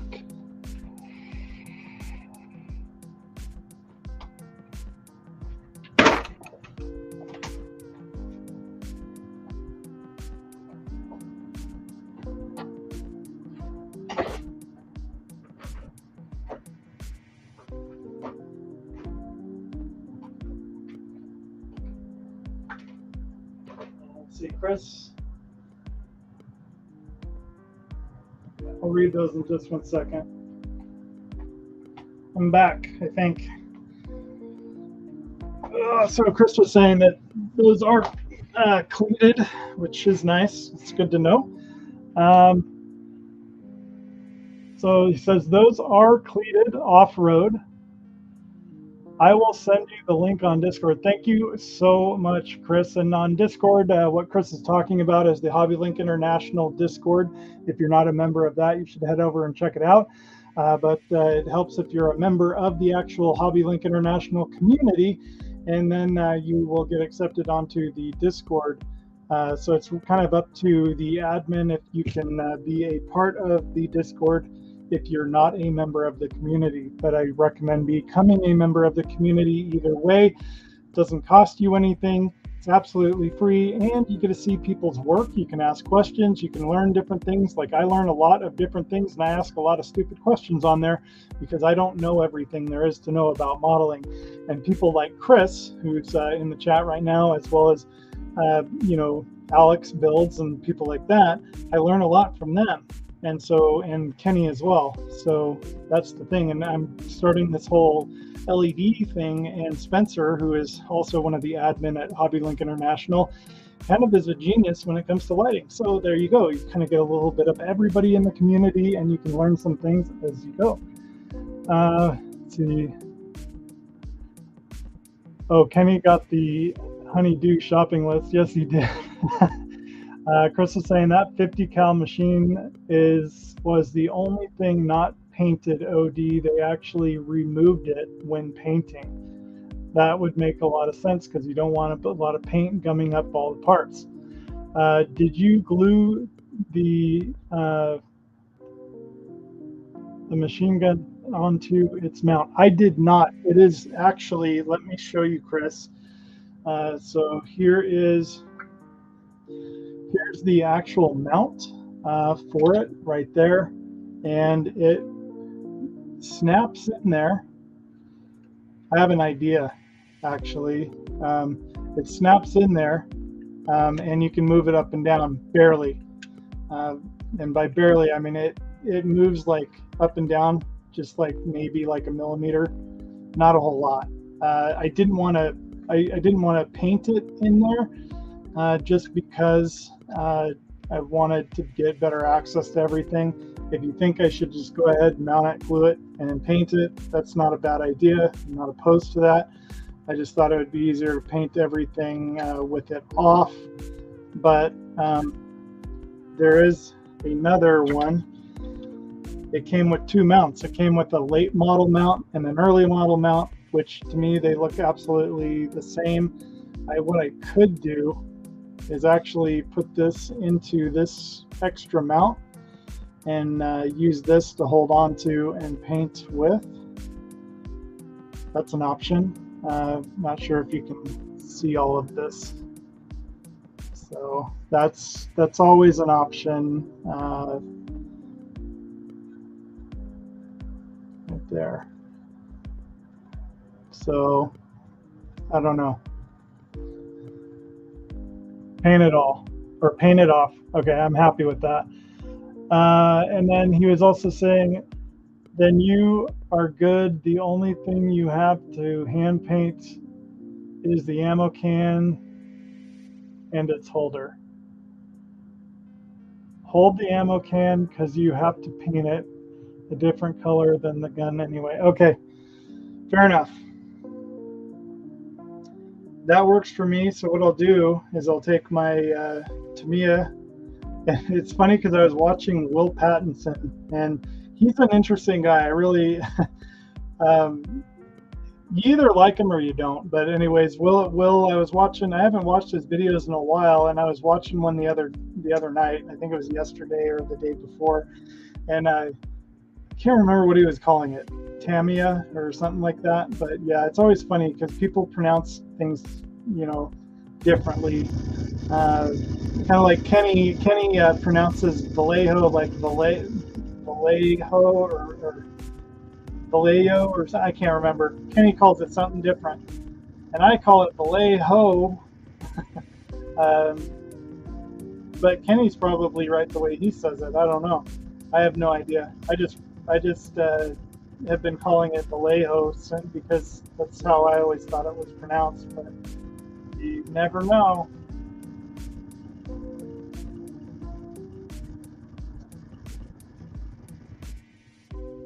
And sorry if that compressor is loud.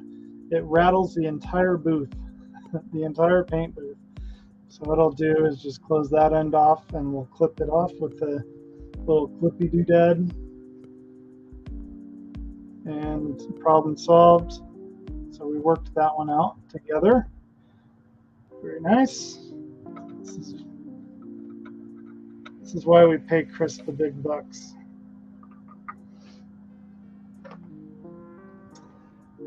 See, Kenny speaks in New Yorkie. You can't go by what he says. That's so true. And Muse is in the house. Hi, Muse. How's it going, Marcia? I hope you're doing well. Thank you for popping in. And everybody's saying hi to Muse, and Muse is saying hi to everybody. And she's saying Tamiya or Tamiya. I think that's how Will Patterson was saying it the other day, was Tamiya or Tamiya, yeah. And then you're saying Vallejo. See, Muse says it the way that Kenny says it, Vallejo. That's interesting. It's a Y sound in Spanish. That's so true. So I've been saying it wrong all this time. Dude, you guys rock. Thank you so much. Not too bad, just doing laundry. Right on. Well, thank you for that, actually. I think I learned, see, we all learned something new today, and these are all the things you can learn by hanging out here on the HobbyLink International community. So that's great. Yeah, I never would have known. Thank you for that, Muse. So I think we're going to do one more little stick here. That's the other thing, is I have to sort out how I'm going to paint these, which are for my little figures. And I didn't include them because I thought, whoop, where'd it go? Because I thought it would be easier to paint the figures without these attached to them. So let's see if you can see that.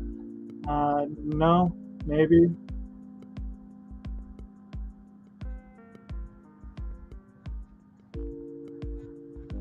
There we go. So yeah, I didn't put these on inside and glue them to the figures because I just thought the figures would be easier to paint without them attached. So they're currently not attached, and they go with these figures here. Like I said, I just thought it would be easier to paint them without them attached. If I'm wrong and maybe should glue them in, let me know now because we're almost to the point of no return. Just got a few more things to tidy up here and we'll be painting.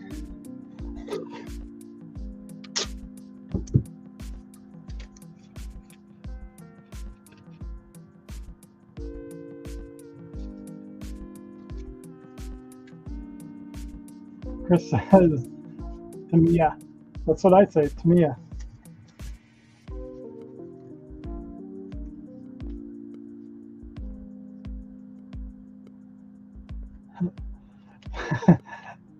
Muse is saying, I spoke to the family and I'll go with how they pronounce it. There you go.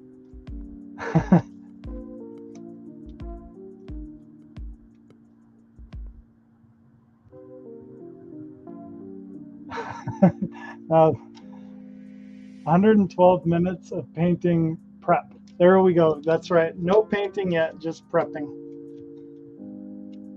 There's nothing wrong with that. I do appreciate you guys for sticking around. It's like, to me, the prep is always the hardest part and takes the longest. Like whenever you're painting a room or anything, or your house, the prep just takes forever. And then the paint goes on super fast.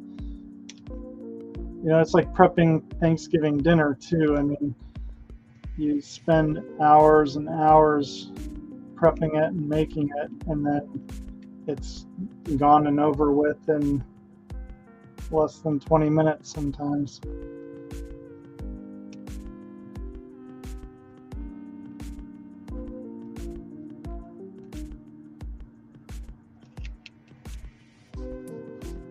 And here's another, this is an extra little pistol that goes on the side of one of my figures. So I'll just throw that on there too, get some paint.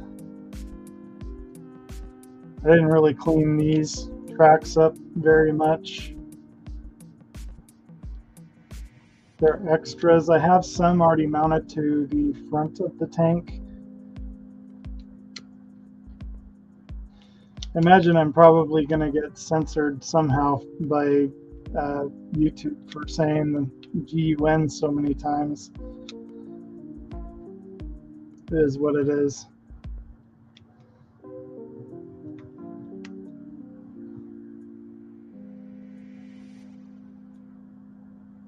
Just use a clippy for that one. These guys, I don't think it matters too much. These are little tripods, and I couldn't remember where they go. They go somewhere on the side of the tank, I thought, but I just throw them on there. I'll take a quick peek at chat again, because we're almost there, my friends. And we survived 8 hours of wood flooring. Yes, you do. You guys are troopers for that. It's actually when we first bought our house, that was the first thing we did, and Melissa did 90% of the work because she wanted it her way, and it turned out really nice. I think. She doesn't think so, but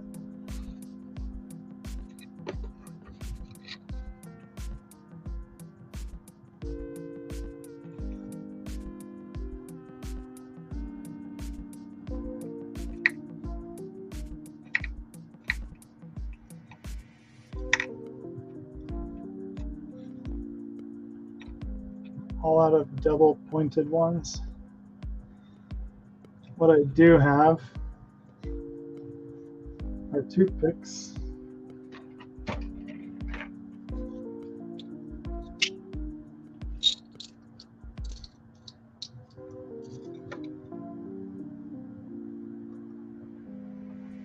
To actually work just fine.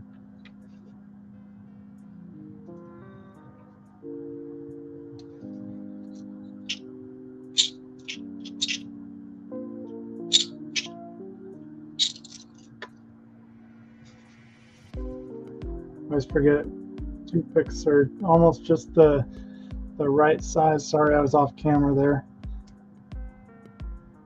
Almost just the right size for fitting in to these wheels. Don't want to stretch anything off though.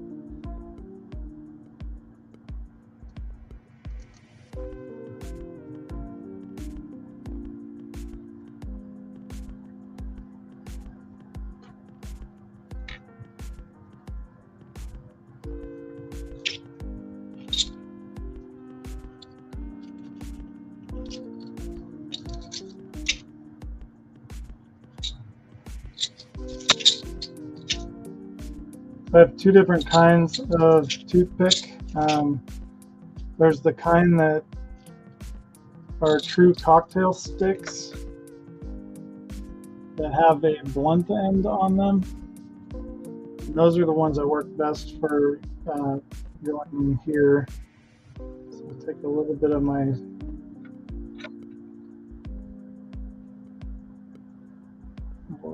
sticky tack for these. It fits in those, but it fits in these ones, but it doesn't fit in these ones.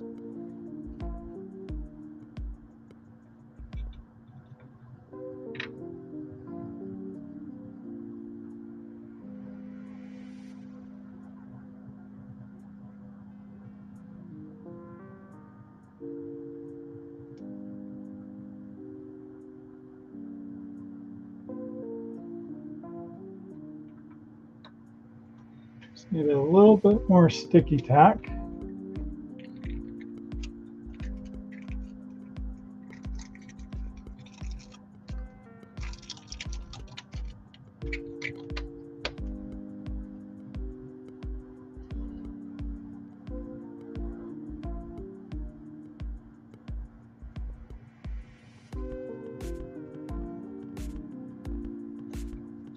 I'm going to try on this one of these sharper pointy ones.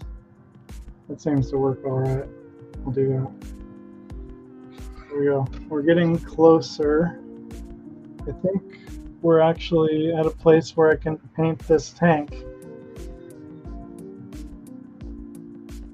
So if we don't get to anything else, that's fine. At least we'll, we probably will, but at least we've got the tank ready to go. Oh shoot, the guns. I didn't know what to do with the guns, guys. I forgot. Maybe paint one side and then paint the other. I mean, I could always just paint them. I don't need primer on them, right? I can just hand paint them once they're done. I mean, that's an option, right? Tell me if I'm wrong.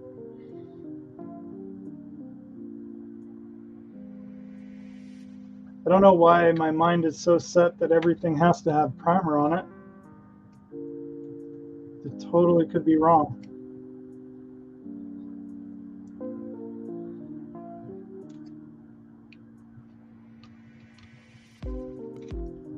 I'm gonna go ahead and start clearing everything off, see what you guys say about that in chat. Oh, and at least I can also do the base for Mr. Spock, which is a big one. I'm going to get a sip of water here.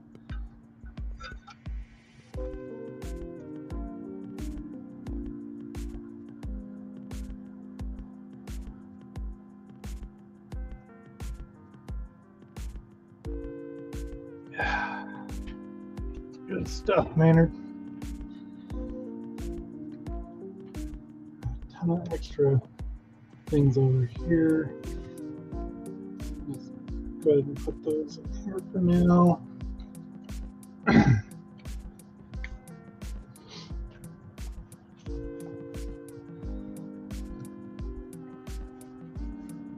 So we'll be using Mr. Surfacer.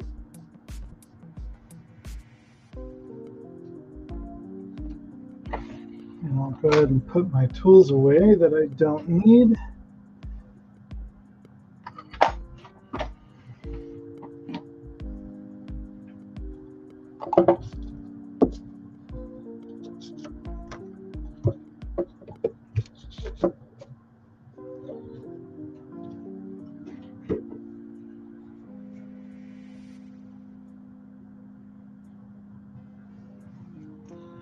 Uh,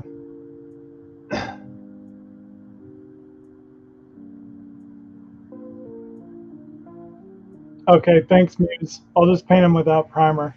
They're tiny. We are ready, Chris. Ready for paint. So on, I think what I'll do is I'm just gonna leave the little figures guns out. I'm not gonna paint them today because I can hand paint those. So we will get moving forward with primer. Get this out of the way.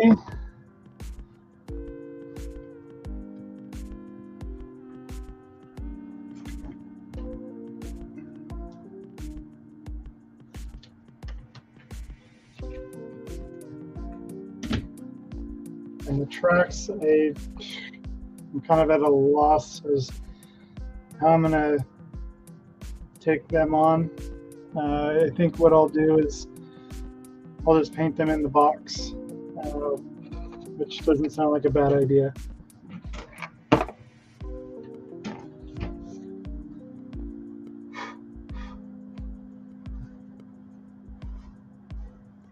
Just make sure there's nothing in here like, nope, I don't think there's anything in there that will get damaged if I spray primer on them. And we've got my little figures.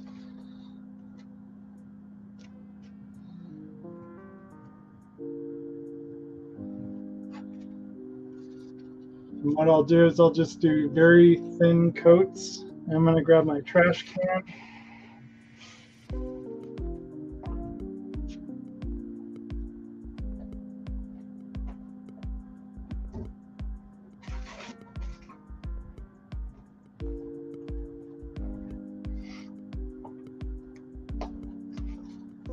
Okay.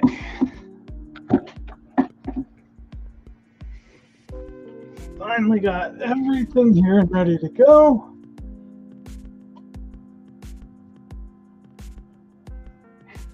We'll do that 50-50 mix on these.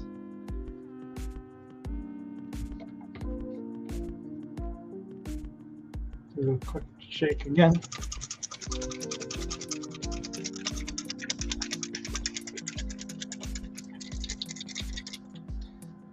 Again, this is the Mr. Hobby, Mr. Finishing Surfacer 1500 Ray lacquer thinner. The Tamiya lacquer thinner. So let's see. It's about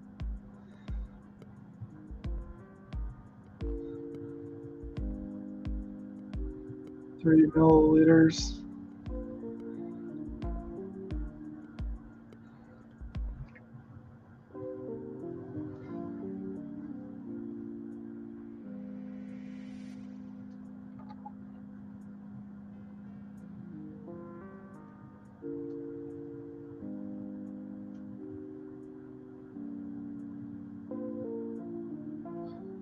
So, 6 milliliters.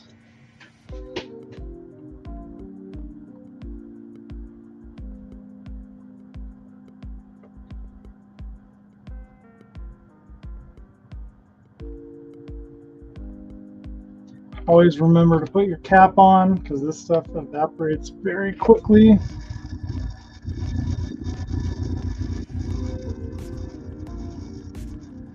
A wood floor group build. There we go.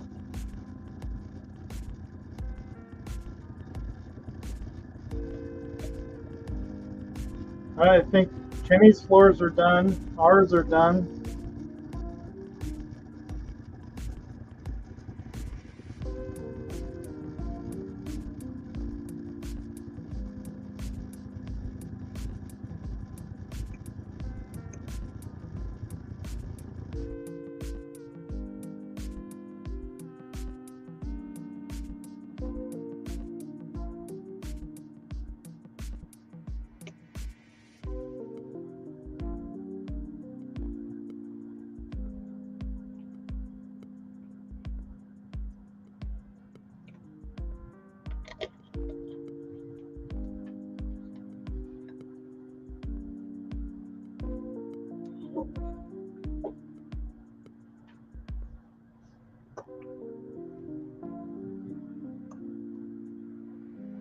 Might not need my little mixer. A lot of times I'll just do this with the syringe, and that's enough for what I need.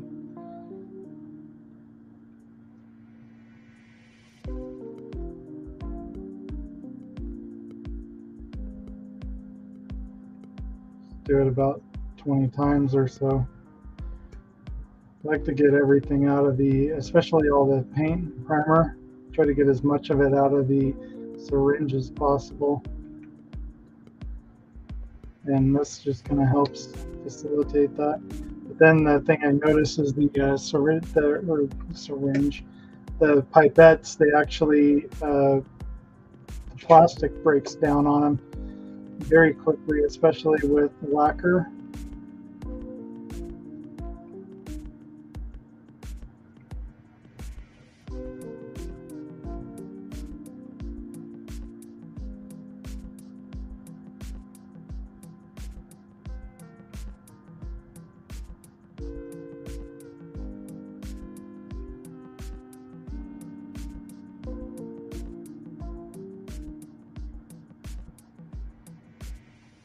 All right, this is probably mixed up good enough.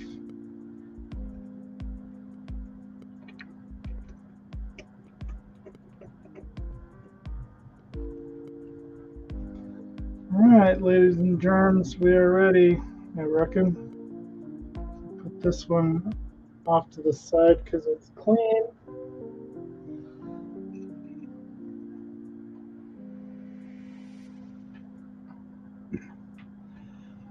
And let's see, Jack Parker was asking, does this remind anyone of Phil Hartman? Oh my gosh! You know, my favorite show with Phil Hartman in it was called News Radio, and oh my gosh, it was freaking phenomenal. I absolutely loved it. He's sad that he's gone. He was one of my favorite comedian actors. Let's see. Chris is saying just his hands. He's trying to be as cool as Ben or as uncool as Joe. Oh, you guys kill me. Speaking of, I'm about to go from Ben with no gloves to Kalan at White Glove Models, or Joe over at Mad Genius Productions with gloves. And since, you know, Joe's favorite gloves are black, I'll just have to break out the traditional black gloves, even though this is White Glove Models. Doing business for HobbyLink International.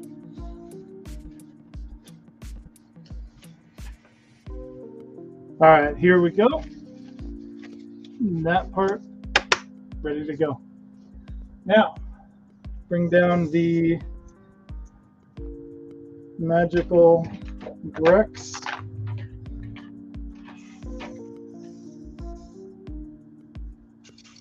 And I'm running at about, so the 0.5 needle setup at about 25 PSI, which I can adjust as needed.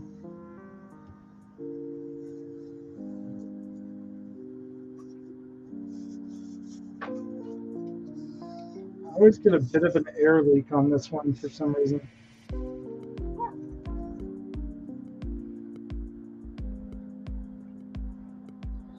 And this is a nice big cup. It will hold all of this. And we'll see how long all of this lasts. And I do like to use my cup.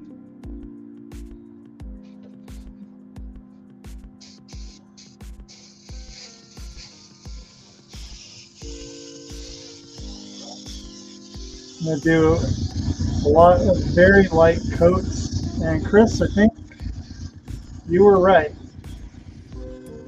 Absolutely right in putting on the 5 number, or the 5 needle or whatever, 05 needle.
Forgot my mask.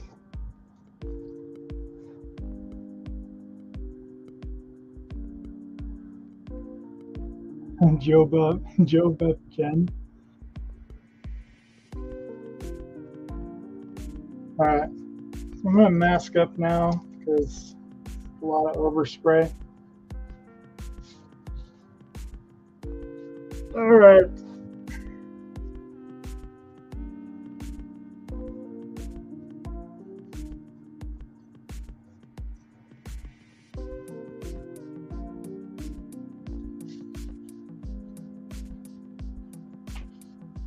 So I'm gonna sound funny, but that's the way it is.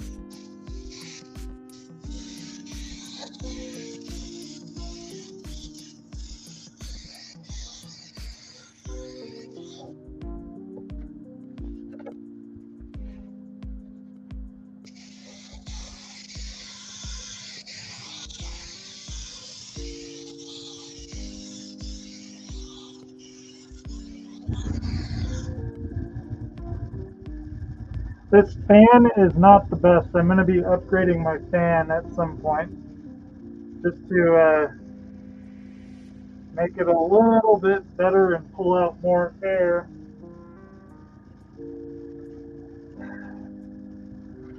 So what I'm going to do now, I'll put these guys here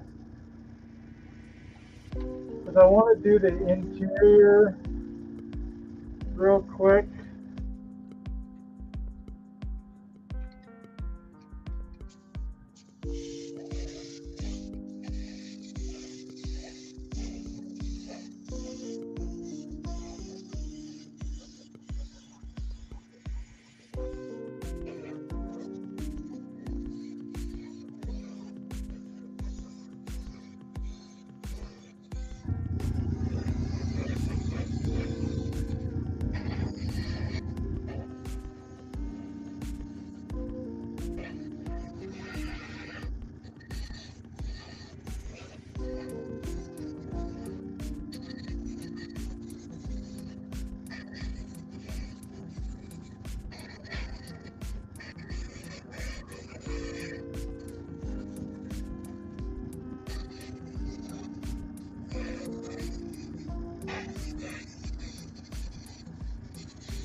Okay.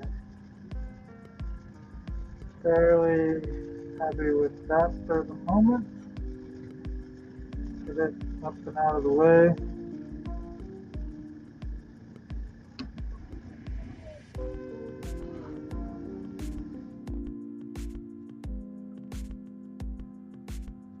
Take a look at chat.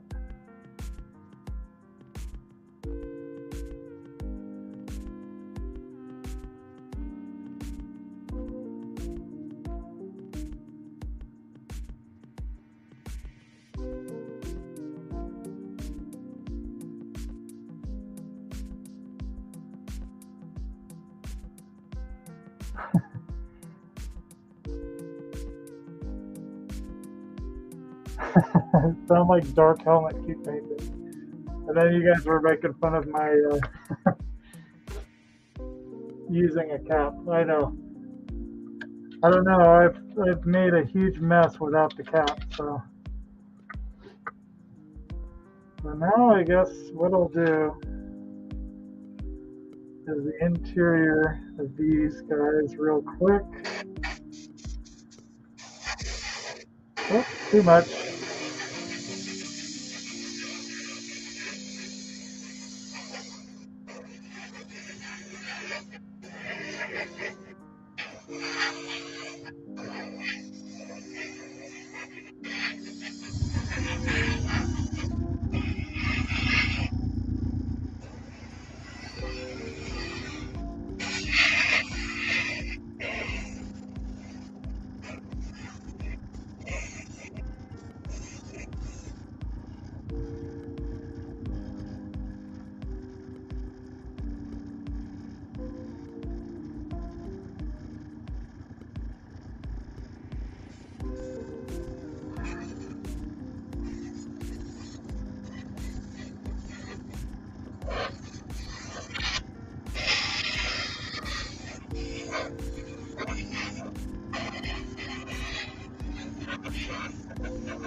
Can barely see the primer on the white plastic.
Alright, so these, I'm going to give them a few minutes to dry, kind of off camera here, and then we'll bring them back.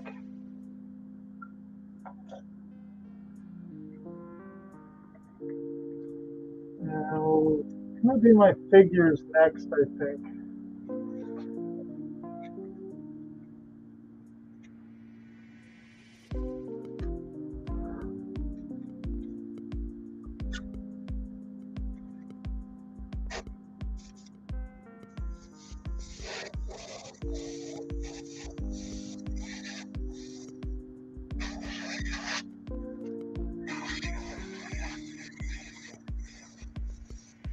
Feel like I might be running with a little bit too much PSI, but I'm not going to change it.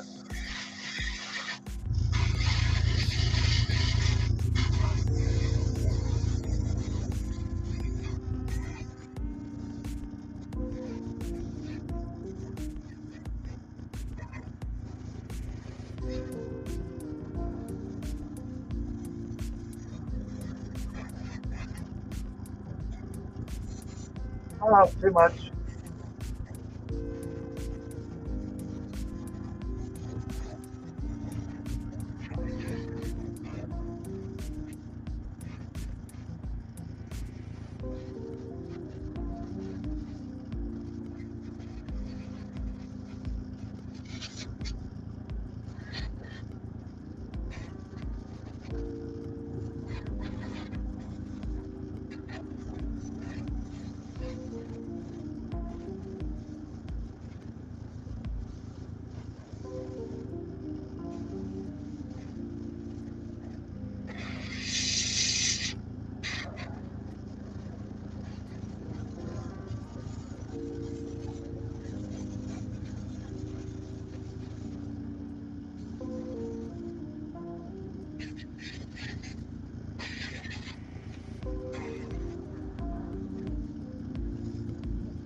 Okay, that's probably good on those.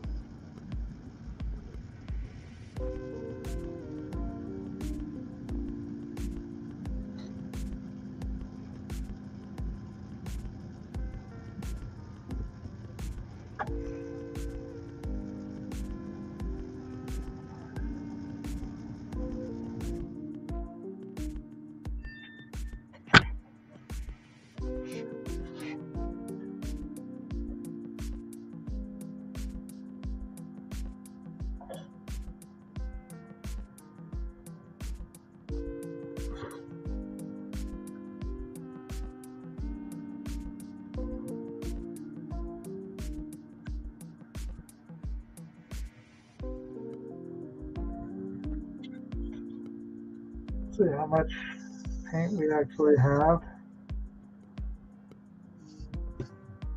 I think we've got plenty to do these guys.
Just take a look at chat real quick. Hey, speaking of Mad Genius Productions, Mr. Joe is in the house. How's it going, Joe?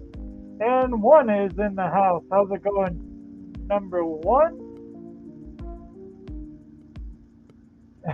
What did he say? He is Luke's father? Yes. Dark helmet.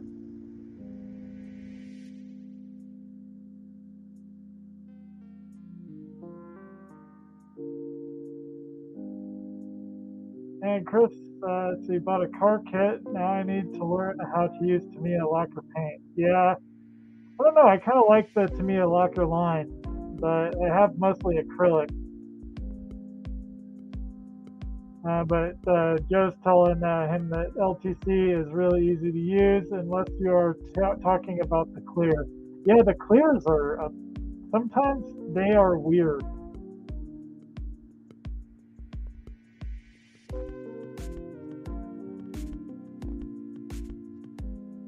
All right. Hey, Joe. Good to see you, buddy. So I'm going to put probably one more layer. I probably don't need another layer of primer, but I'm going to do one anyway.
think I'm actually happy with that. I might put one more paint coat on. I've got to mix some more.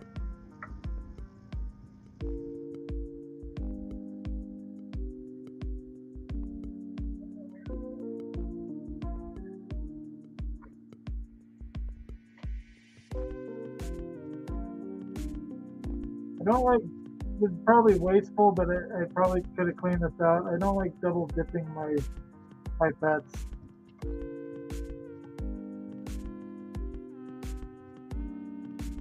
I'll do the same amount. 3 mils.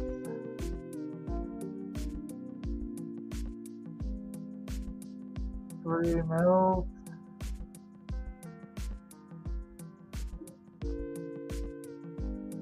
Make sure the cap goes back on.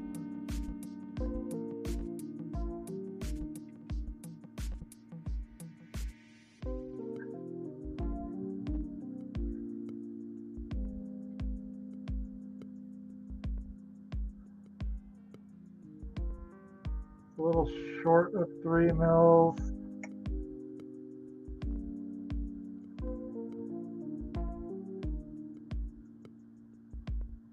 A little over 3 mils.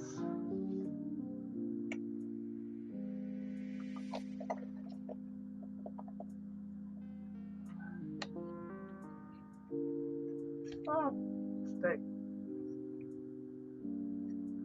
Come on. Almost lost it all today. Managed not to spill any of it. The upper hull is neon. Or is mean. Wait, hold on. Kalan, spray down through the turret hole in the upper hull to get the top of the sponsons. You can see them. You, good sir, are correct. I will do that. Thank you, Chris. I prime everything, especially 3D prints. I used to prime armor models by simply spraying them with Tamiya flat block and not using actual primer.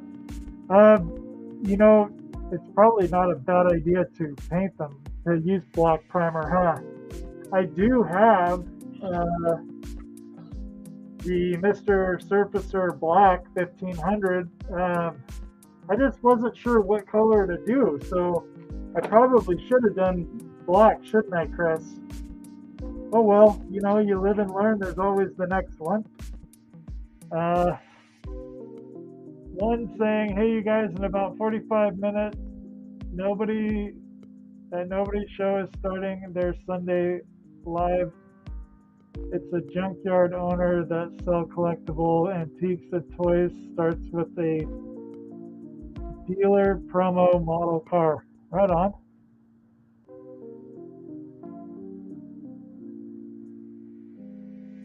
Yeah, I'll do that, Chris. I'm rereading that one.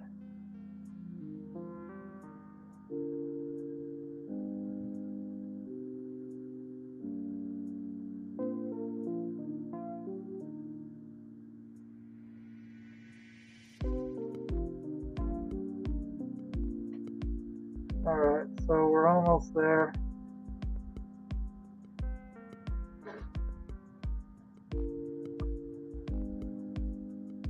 What I could do is really easily rinse these out and reuse them, but I don't know. I'm kind of wasteful when it comes to pipettes and paper towels, at least.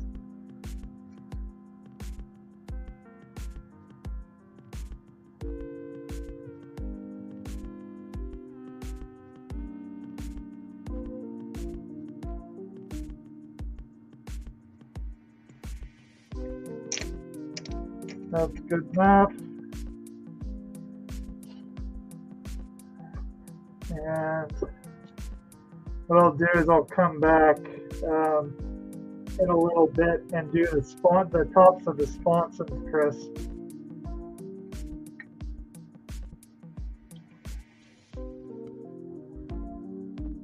Thank you for reminding me, because yeah, like I could see that one right there is definitely, you can see it, and that one there.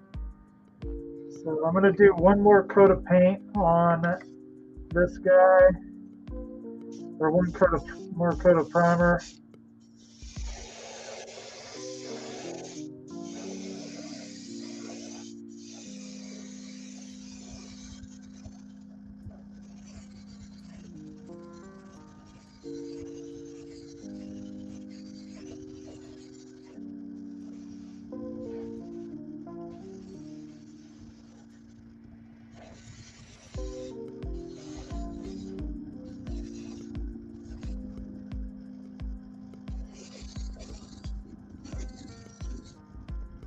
I really want to get a thick spot back here because I had some scratches because I tried sanding it.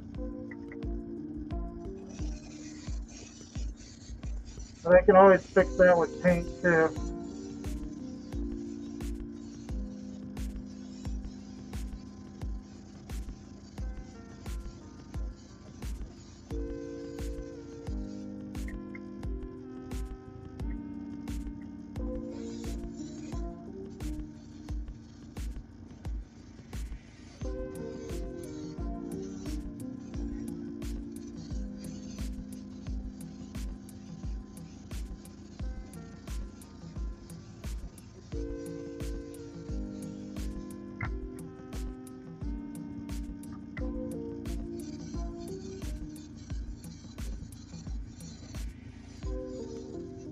That's good right there.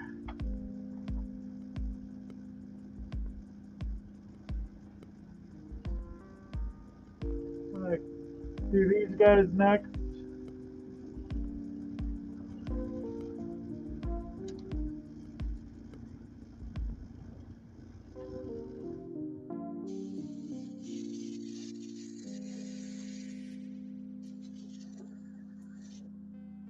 Holy, I don't know. I'm good at. Not the greatest airbrusher in the world. Like, trying. I'm learning, I guess you could say.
So that's all the little parts, I believe.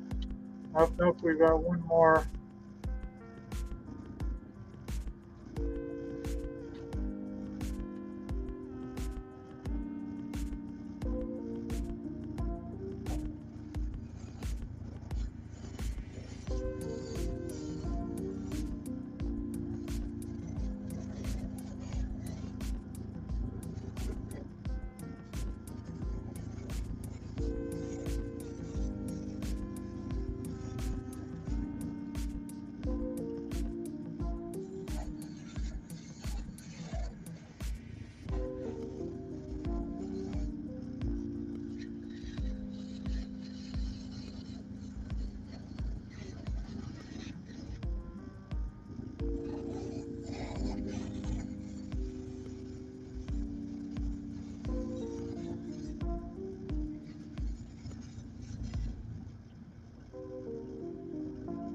There's all those parts.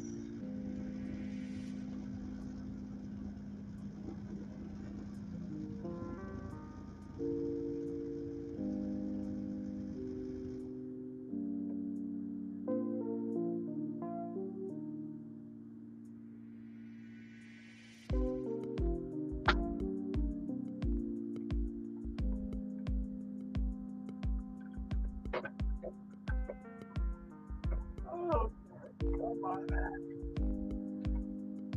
Almost done. That, I still have the underside of this to do, so we'll do that real quick. We'll try to do this without touching too much.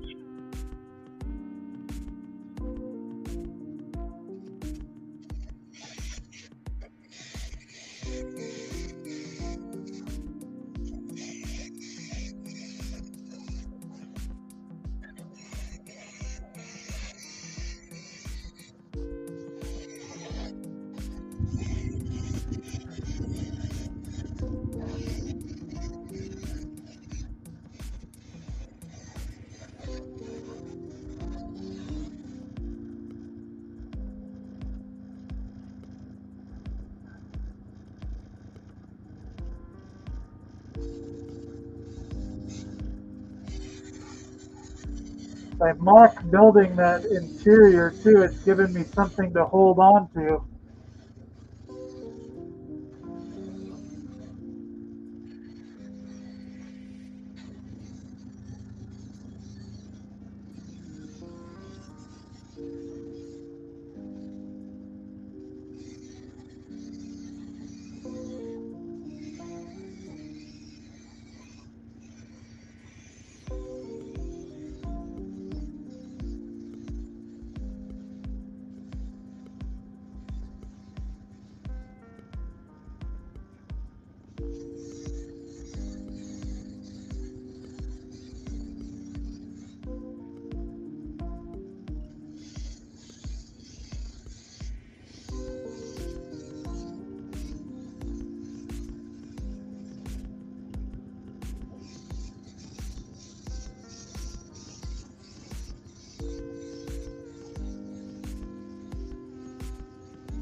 I think that should be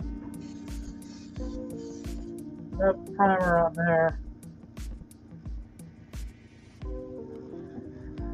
So I think we've got just about everything primed up on that we can.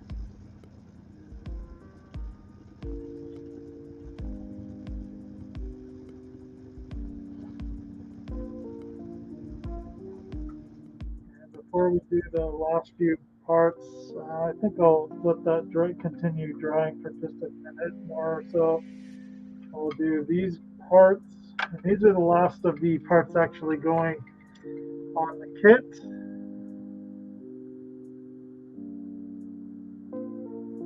Let's Let's go to figures real quick because they're kind of important.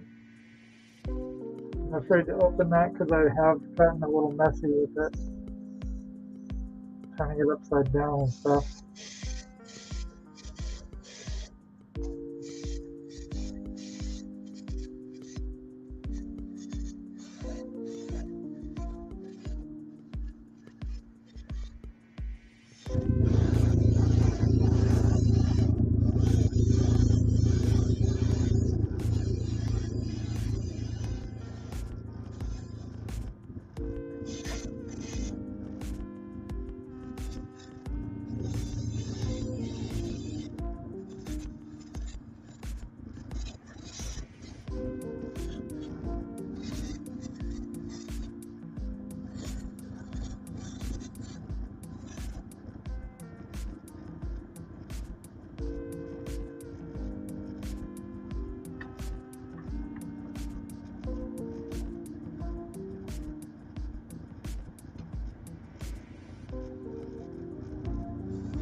And we're out again.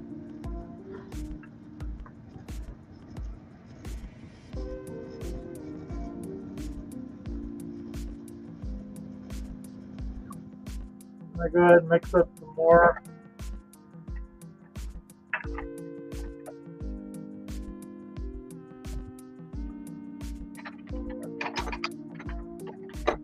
This would be the last that I have to mix up, I'm hoping.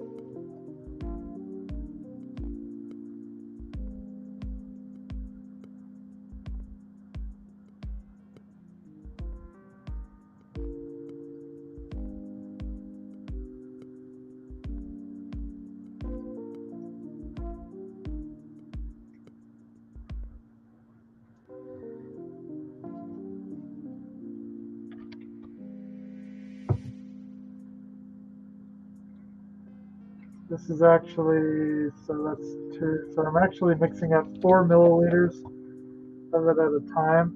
And so that's a 5 milliliter cup on the airbrush.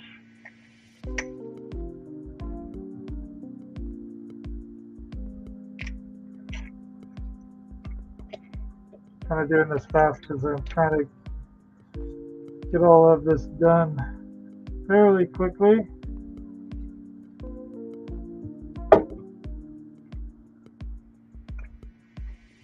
See what chat's up to.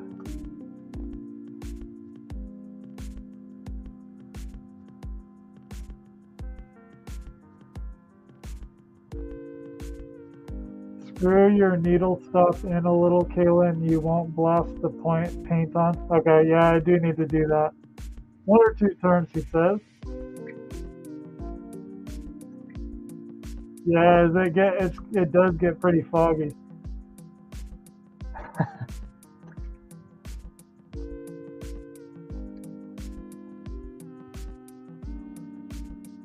I need your paint booth. I'm telling you, Chris, I need to get the one that you got.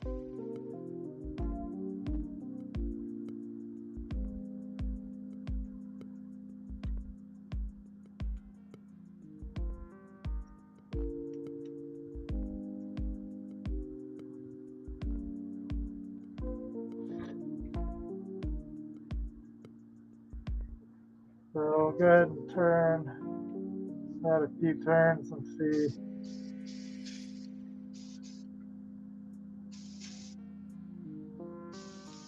There we go. I don't know, it could probably do more because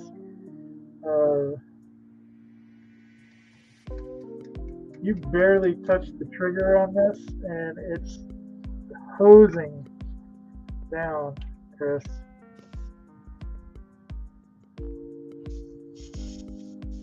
There we go.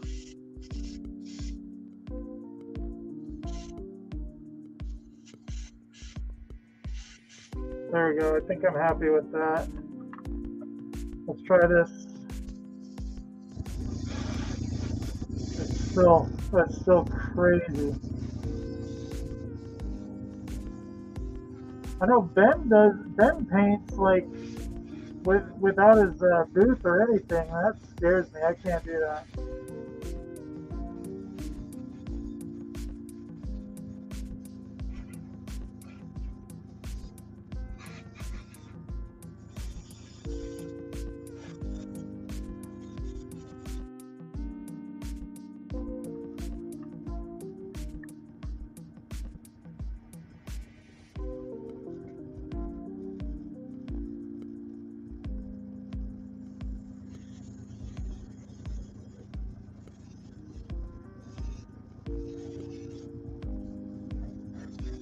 I need a better extractor is what I need. I only have two fans, two little CPU fans that are blowing the air out. They're not exhausting it good enough.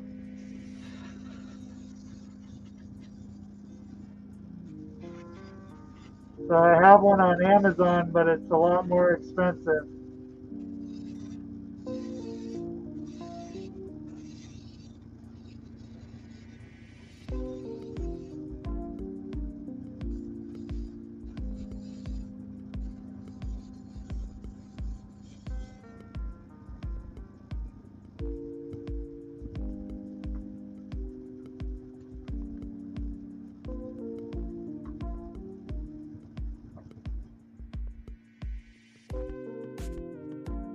So I'm getting a little bit of tip dry. Well, where did my little doodad go?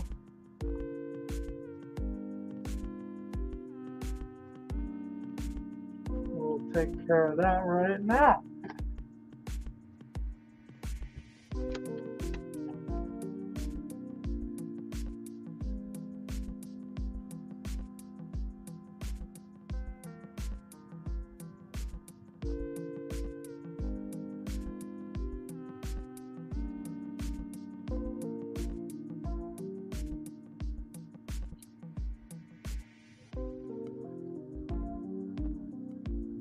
I need one of Kenny's little toothbrush thingies. What I'll do is I'm just going to take this off and clean it real quick. The easiest way for me to go about this. And then I have my little alcohol prep pads to clean my needle.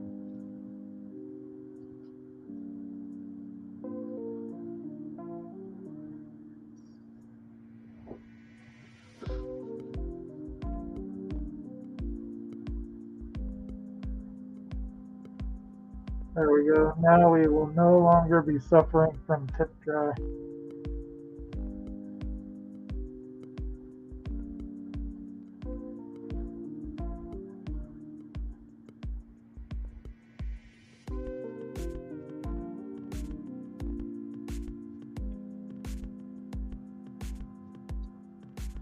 Put this away. Yeah, those alcohol prep pads always do the trick for me.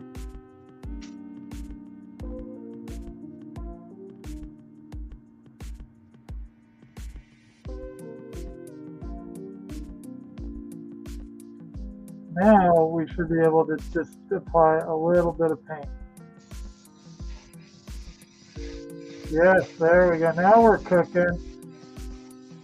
so it shouldn't fog up so much on you guys and me.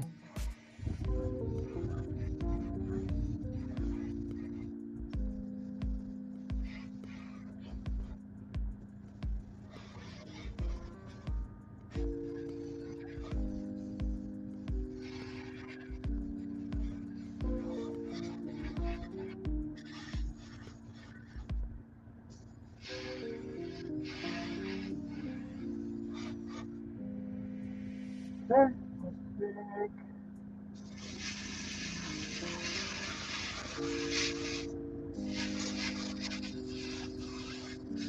I think I'm happy with that. Moving on.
Is that better for you guys? Find a dryer that's dropped out and rob the fan of it. That's not a bad idea, Chris.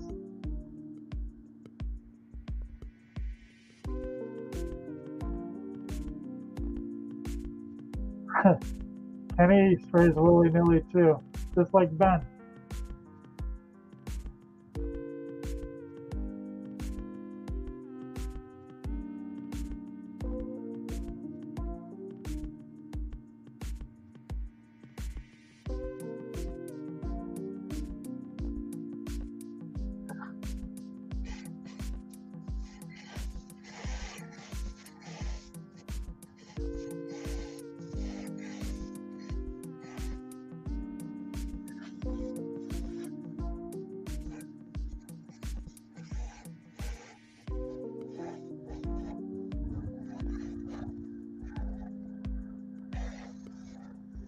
The thing too, I think I tend to spray too far away and I can get a lot closer than I usually do.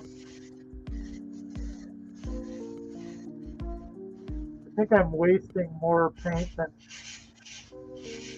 anything.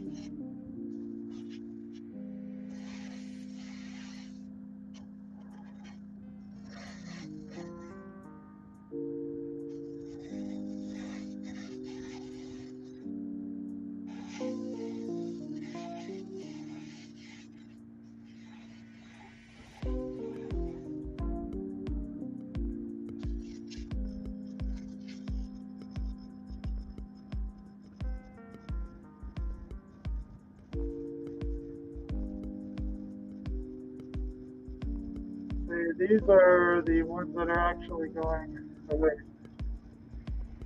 I think these are the ones that are actually going on the kit.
almost there.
Alright, get that out of the way. I want to double check the bottom here real quick, see how much paint we have. Enough, I think. I'm gonna have to do one more. I'm gonna spray this real quick, one more time. Oh, and then I also need to remember to paint the sponsons. I'll check chat here in just 1 second. Let me do this real quick. Actually, I think we're good. Honestly, I think we're good on primer on. Let me do this. Remove the wheels.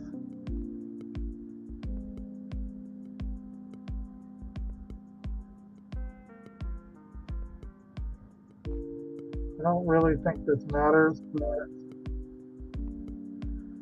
why not, right? I mean, we've got the primer out. Might as well do it right, you know.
Okay, good enough.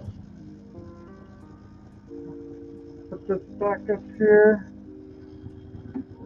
Oh no, I forgot. I just sprayed that. It'll take a second.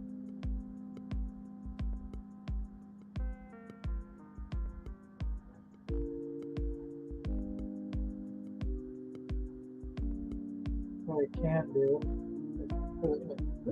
you can't see what I'm doing. Oh, okay, so you can see what I'm doing. Just going to rest it. That now I can dry. I don't know if you saw anything I just did, but whatever. Sorry about that. Next, I'm just going to make a little bit more. And I'm just going to go ahead and mix it in the cup.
And I've gone through about a half a bottle.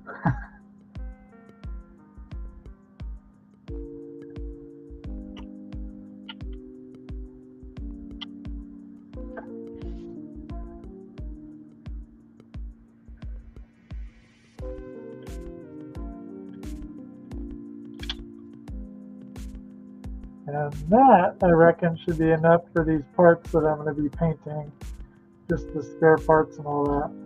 And again, even if I'm mixing it in the cup, I still do this just to get any pigment and paint out of the pipette.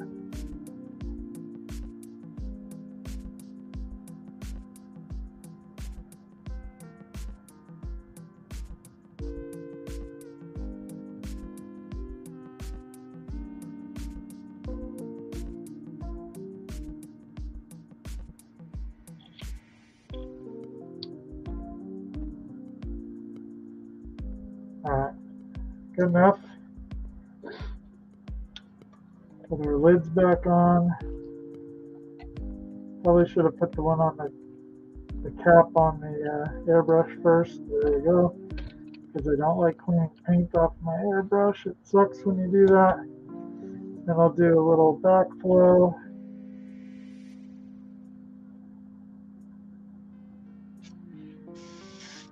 And we're good to go. Before I forget, sponsons. Must paint these sponsons.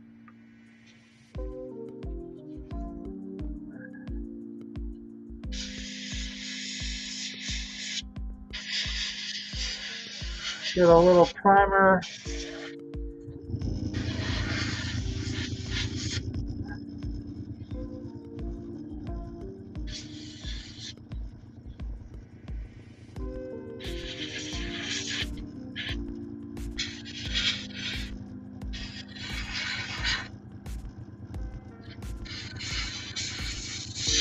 On the interior of the sponsons there. I think I'm good.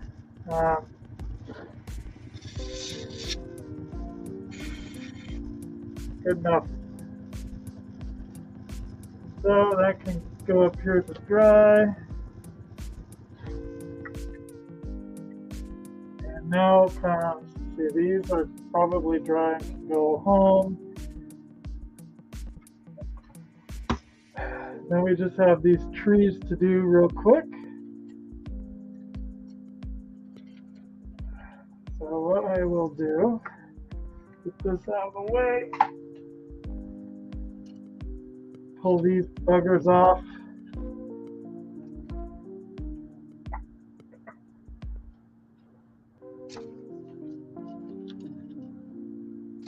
And then we'll just spray these real quick.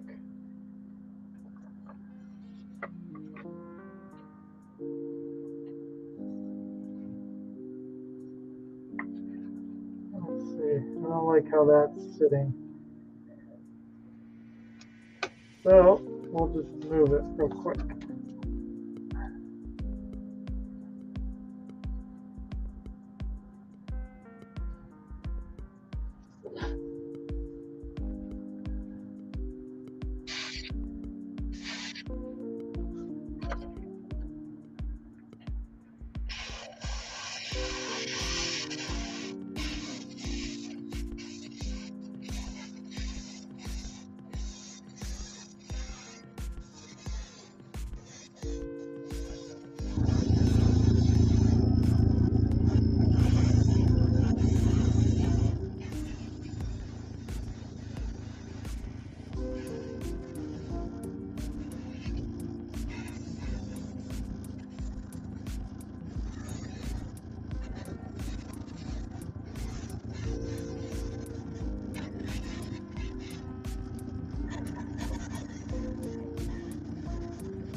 All right, just enough paint to finish these up. And these ones pretty easy. I might hold off on that. A lot of this stuff I don't even know if I'm going to be using it. These are armor plates. I'm sure I'll be using them.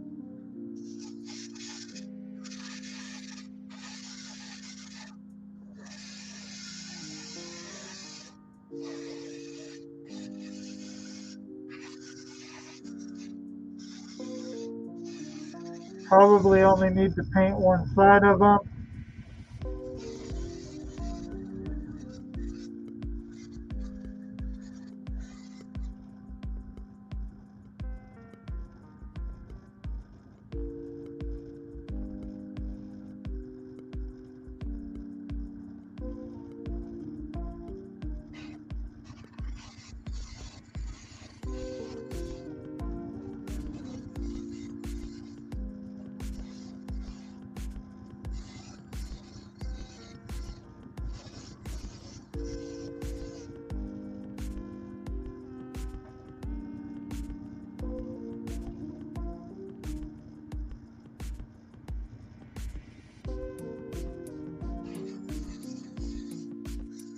This I doubt I'll even be. I know I won't be using it because I used the other one.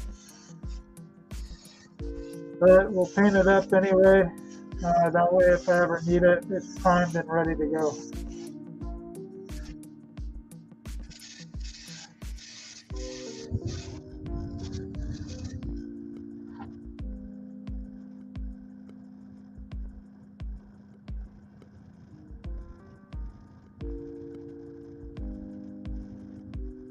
And last but not least are the spare road wheels.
Happy with that. Now, last but certainly not least, we will do Mr. Spock, and gotta make sure I don't. So I'm gonna make a little bit more primer. But before that, we'll go back to chat, and then because I have a question, should I use the gray 1500 for Mr. Spock's base, or should I use the black for Mr. Spock's base, which is right here? So what do you guys think? Black or gray primer for Mr. Spock? And then we're done. We're calling it a night because my back hurts like hell and I'm ready to be done. So I'm sure you guys are too. I'm going to head over. We'll look at chat for a few minutes and then we'll come back and finish up with the last piece because I have an airbrush to clean.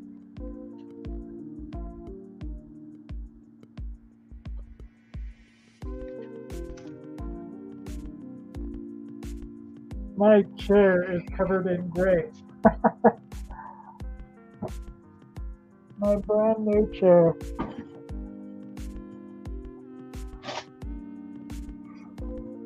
I know my computer's breathing this, which is not the best either. I know Kenny gets a little upset about that happening, which I don't blame him. I should be nicer to my computer.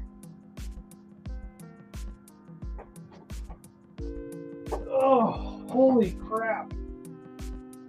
Oh, it's just one quick thing to do, Chris. I can do it. I'm going to switch over here momentarily.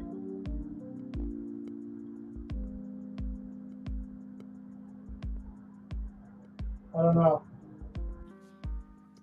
I sat down here, so I might not get back up. So thanks for paying attention.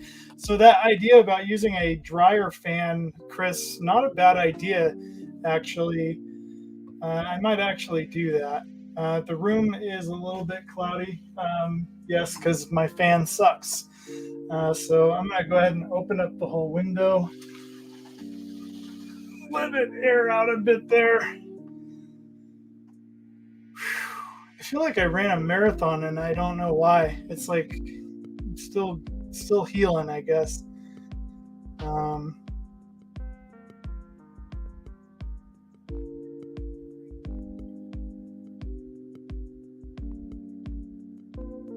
kind of going back up into chat. See, I don't know why. So see, Joe was saying.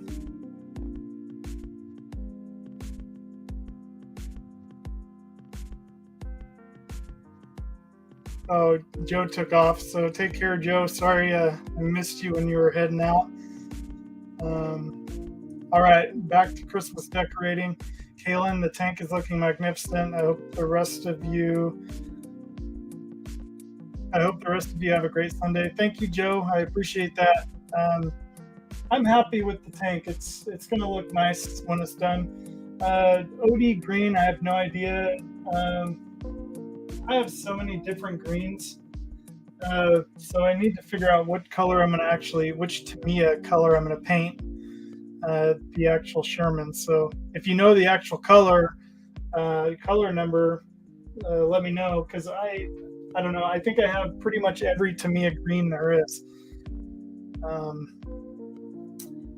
me get a sip of water too. That would be nice.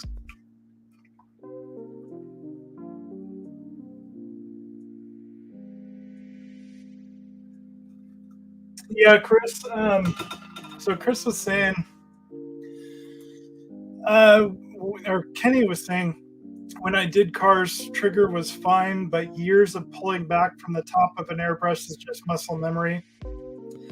True, the trigger, and then Chris said this, but if you want to lay paint down, a trigger gun with a large needle is the way to go. It's almost, I get into that bad habit of kind of returning to rattle canning when I use the trigger, as you guys probably saw.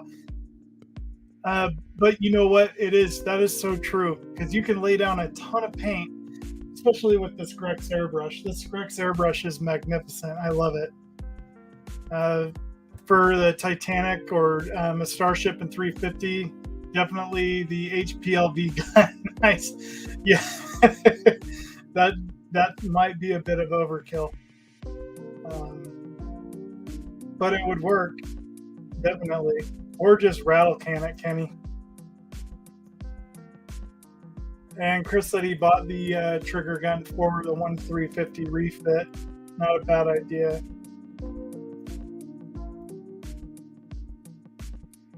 And let's see, we'll head back to newer chat.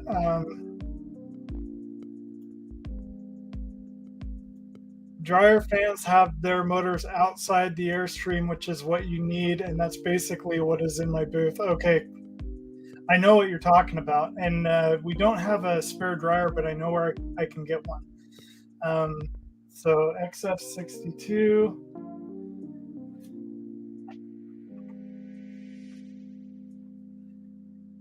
Olive drab, OD.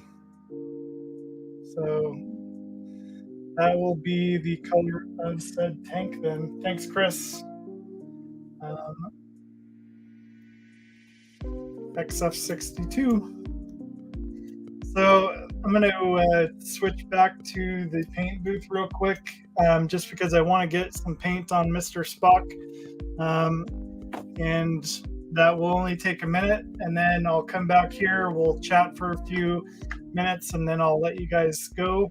And then I'll clean my airbrush and go hang out with Melissa for a while.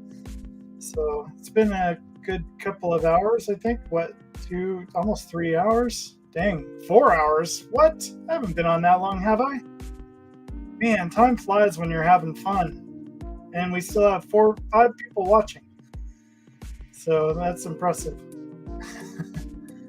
If you want to lighten it, use the X57 buff, which is, yeah, I have that as well. Cool. Woo-wee! Man, why is it so exhausting to just do a little bit of modeling? I don't know. So I'll switch back over to the paint booth. We'll paint up Mr. Spock's base, and then I'll be right back. Actually, I don't know. Yeah, because that'll put us in 4 hours, and then it'll only take a minute to do that. So I'll do that real quick, and then we'll call it a night.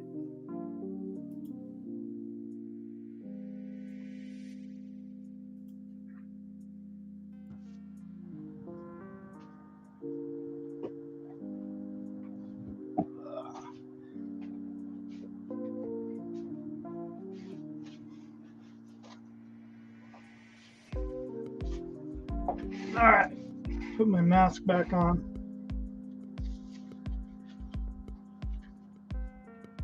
We'll do this fairly quickly and efficiently. I think I'm gonna go with the black primer though, for the base. I might be making a mistake. So if you see in chat real quick, if you guys say gray, I'll go gray, but for the most part, I think for the Mr. Spock base, I'm going to use the black. And I don't really even need to clean the airbrush for that, so I don't know. Nobody's saying not to use the black, so I'm going to go ahead and use the black.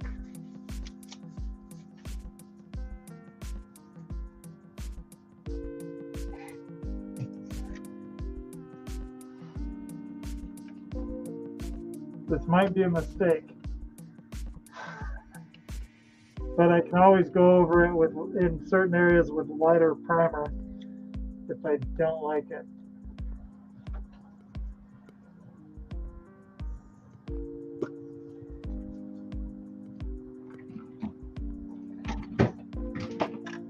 There's still time to talk me out of using black.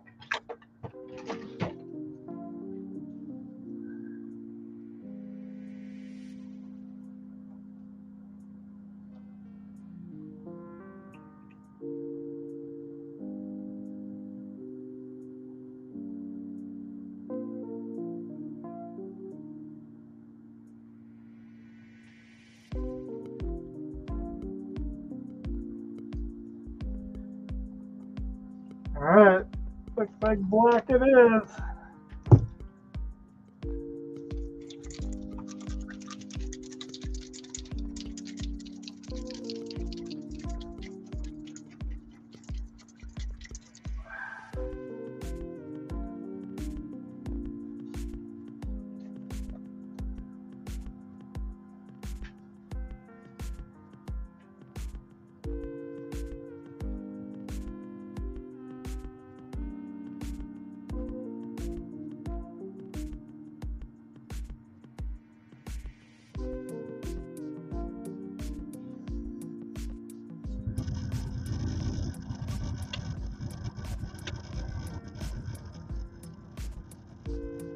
Let's put in a touch extra.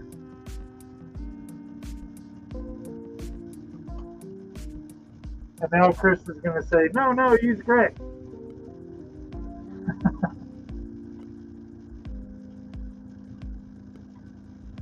It's going to be kind of a mixture of the two.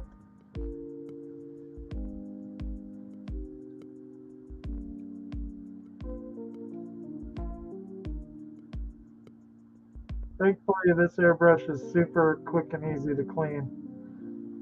I love this Grex airbrush.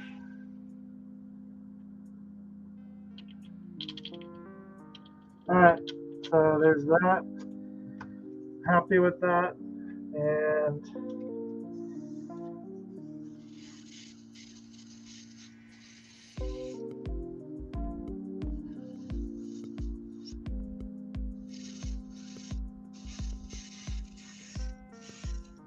for this one, we're going to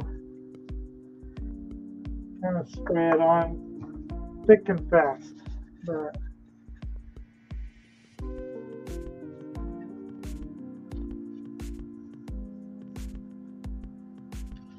I need my turntable, which is occupied at the moment. So what I'll do, pull all this junk off of it.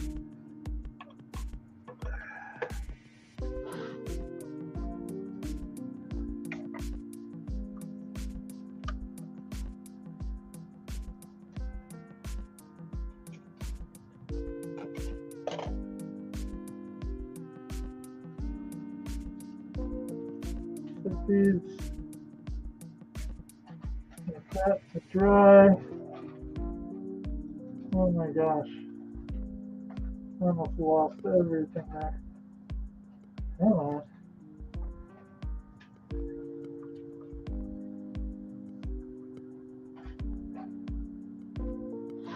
Alright, so that there.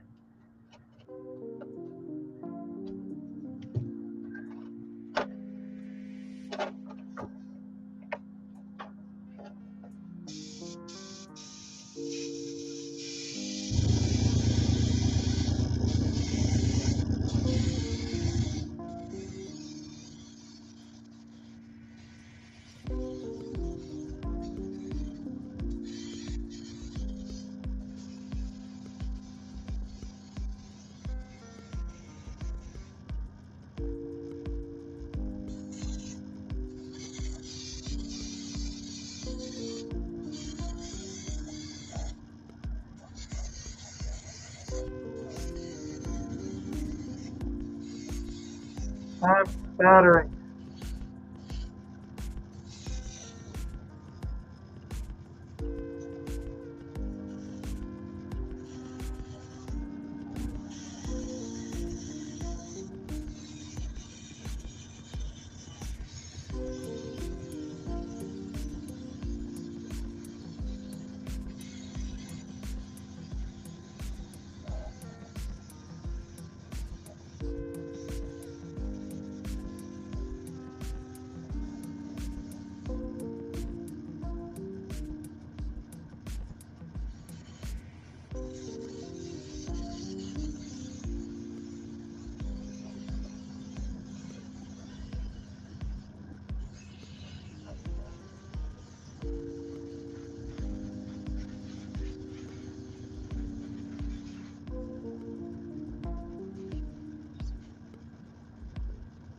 I'm just making a mess.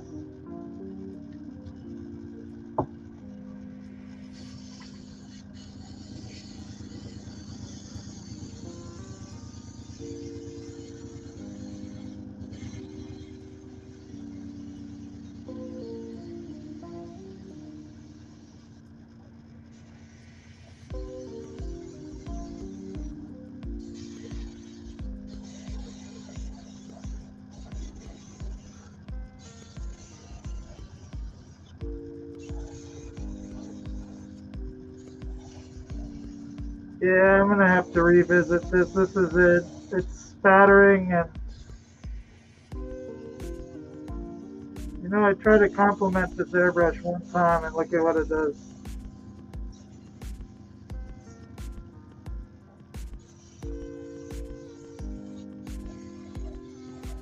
So now it wants to work. What? I'm confused. I don't know. Yeah, it's not wanting to work right. So I'm gonna have to do this another day. So I'm gonna call it a night.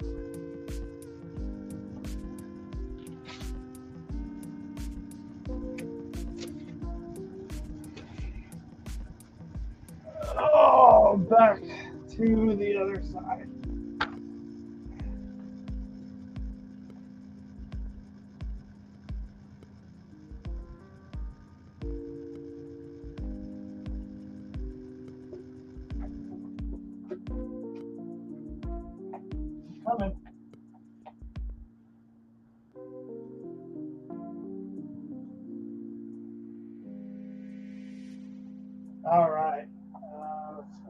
My phone's here.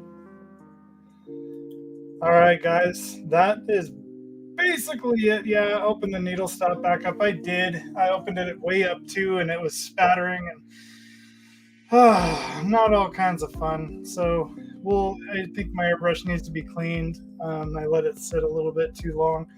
So, um, that's okay. I don't want to ruin that base. So, uh, we'll work on it maybe tomorrow, depending on how I'm feeling. So, I'm going to stop this annoying music. Not really annoying, but so far it looks like Kenny and Chris are the last two still in here. Let's see what they've been up to. I would probably use black, but Kenny said gray.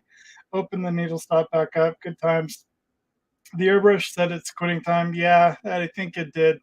And cheers, I win. We made it to the end. Or cheers. I don't know. Chris and I win. We made it to the end. There we go. Um, And Chris said, I want a dissipate nipper set. Woohoo, Kalan, are you okay? I think I'm fine. I think I'm tired. It's been 4 hours, long live stream, 4 hours, and people are still watching. Um, so yeah, I think what I will do is pack everything up, clean up the airbrush, and call it an evening, and go hang out with the wife. Probably watch some X Files and go to bed, and then that is pretty much it. So I may or may not be on tomorrow. We'll kind of see how things go, uh, and how I feel in the morning. So um, thanks again, everybody that popped in for the HobbyLink International end of the month group builds live stream. Again, there are many group builds on HobbyLink International that you can actually join in on. So here's some of the ones that we're doing this year, and the tank is part of the 2022 HobbyLink International Armor of World War II group build, and that's the Sherman tank that I'm working on right now. There's a lot of people involved in that one. Again, if you're interested in checking out the HobbyLink International community, there is a link in the description down below. There's also the 2022 Battlestar Galactica group build. And Chippy Open, I don't believe we're doing anymore. This is the last year for that. 2022 HobbyLink International Figures and Bus group build.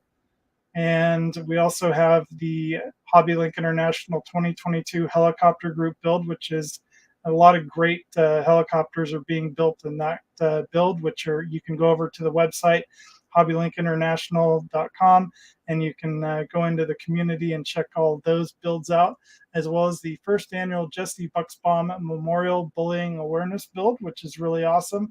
Unfortunately, I haven't built anything for this one yet, but I hope to next year, which will be a lot of fun.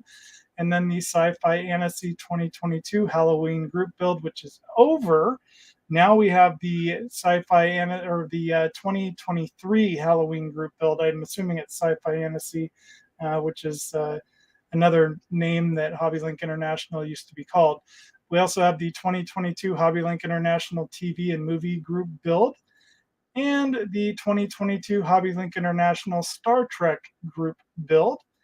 And there is, of course, you Star Wars fans, the HLI Star Wars group build for 2023, which is going on now. You can enter that, and you have a year to do that. I believe that one ends sometime in, I don't know. You'll have to ask Kenny on that one. But there we go. I believe that is all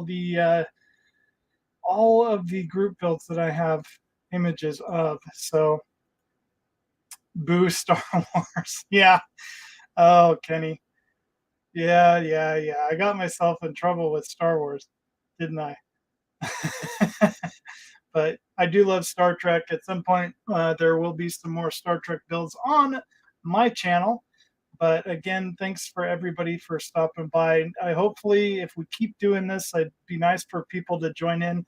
And so I actually am not doing this by myself, and have somebody to talk to or bounce off of, or whatnot, and have other people working on their group build on stream along with me. So I do appreciate those of you that do join in for the chat and all that.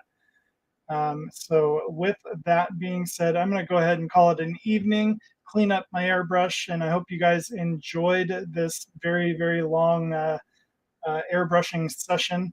And we did get quite a bit done. So I'm pretty safe to say that the M4A3 Sherman is coming along nicely.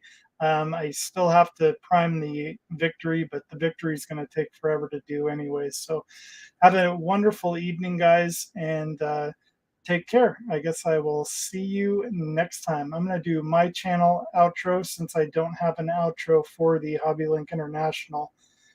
So you guys will be seeing mine.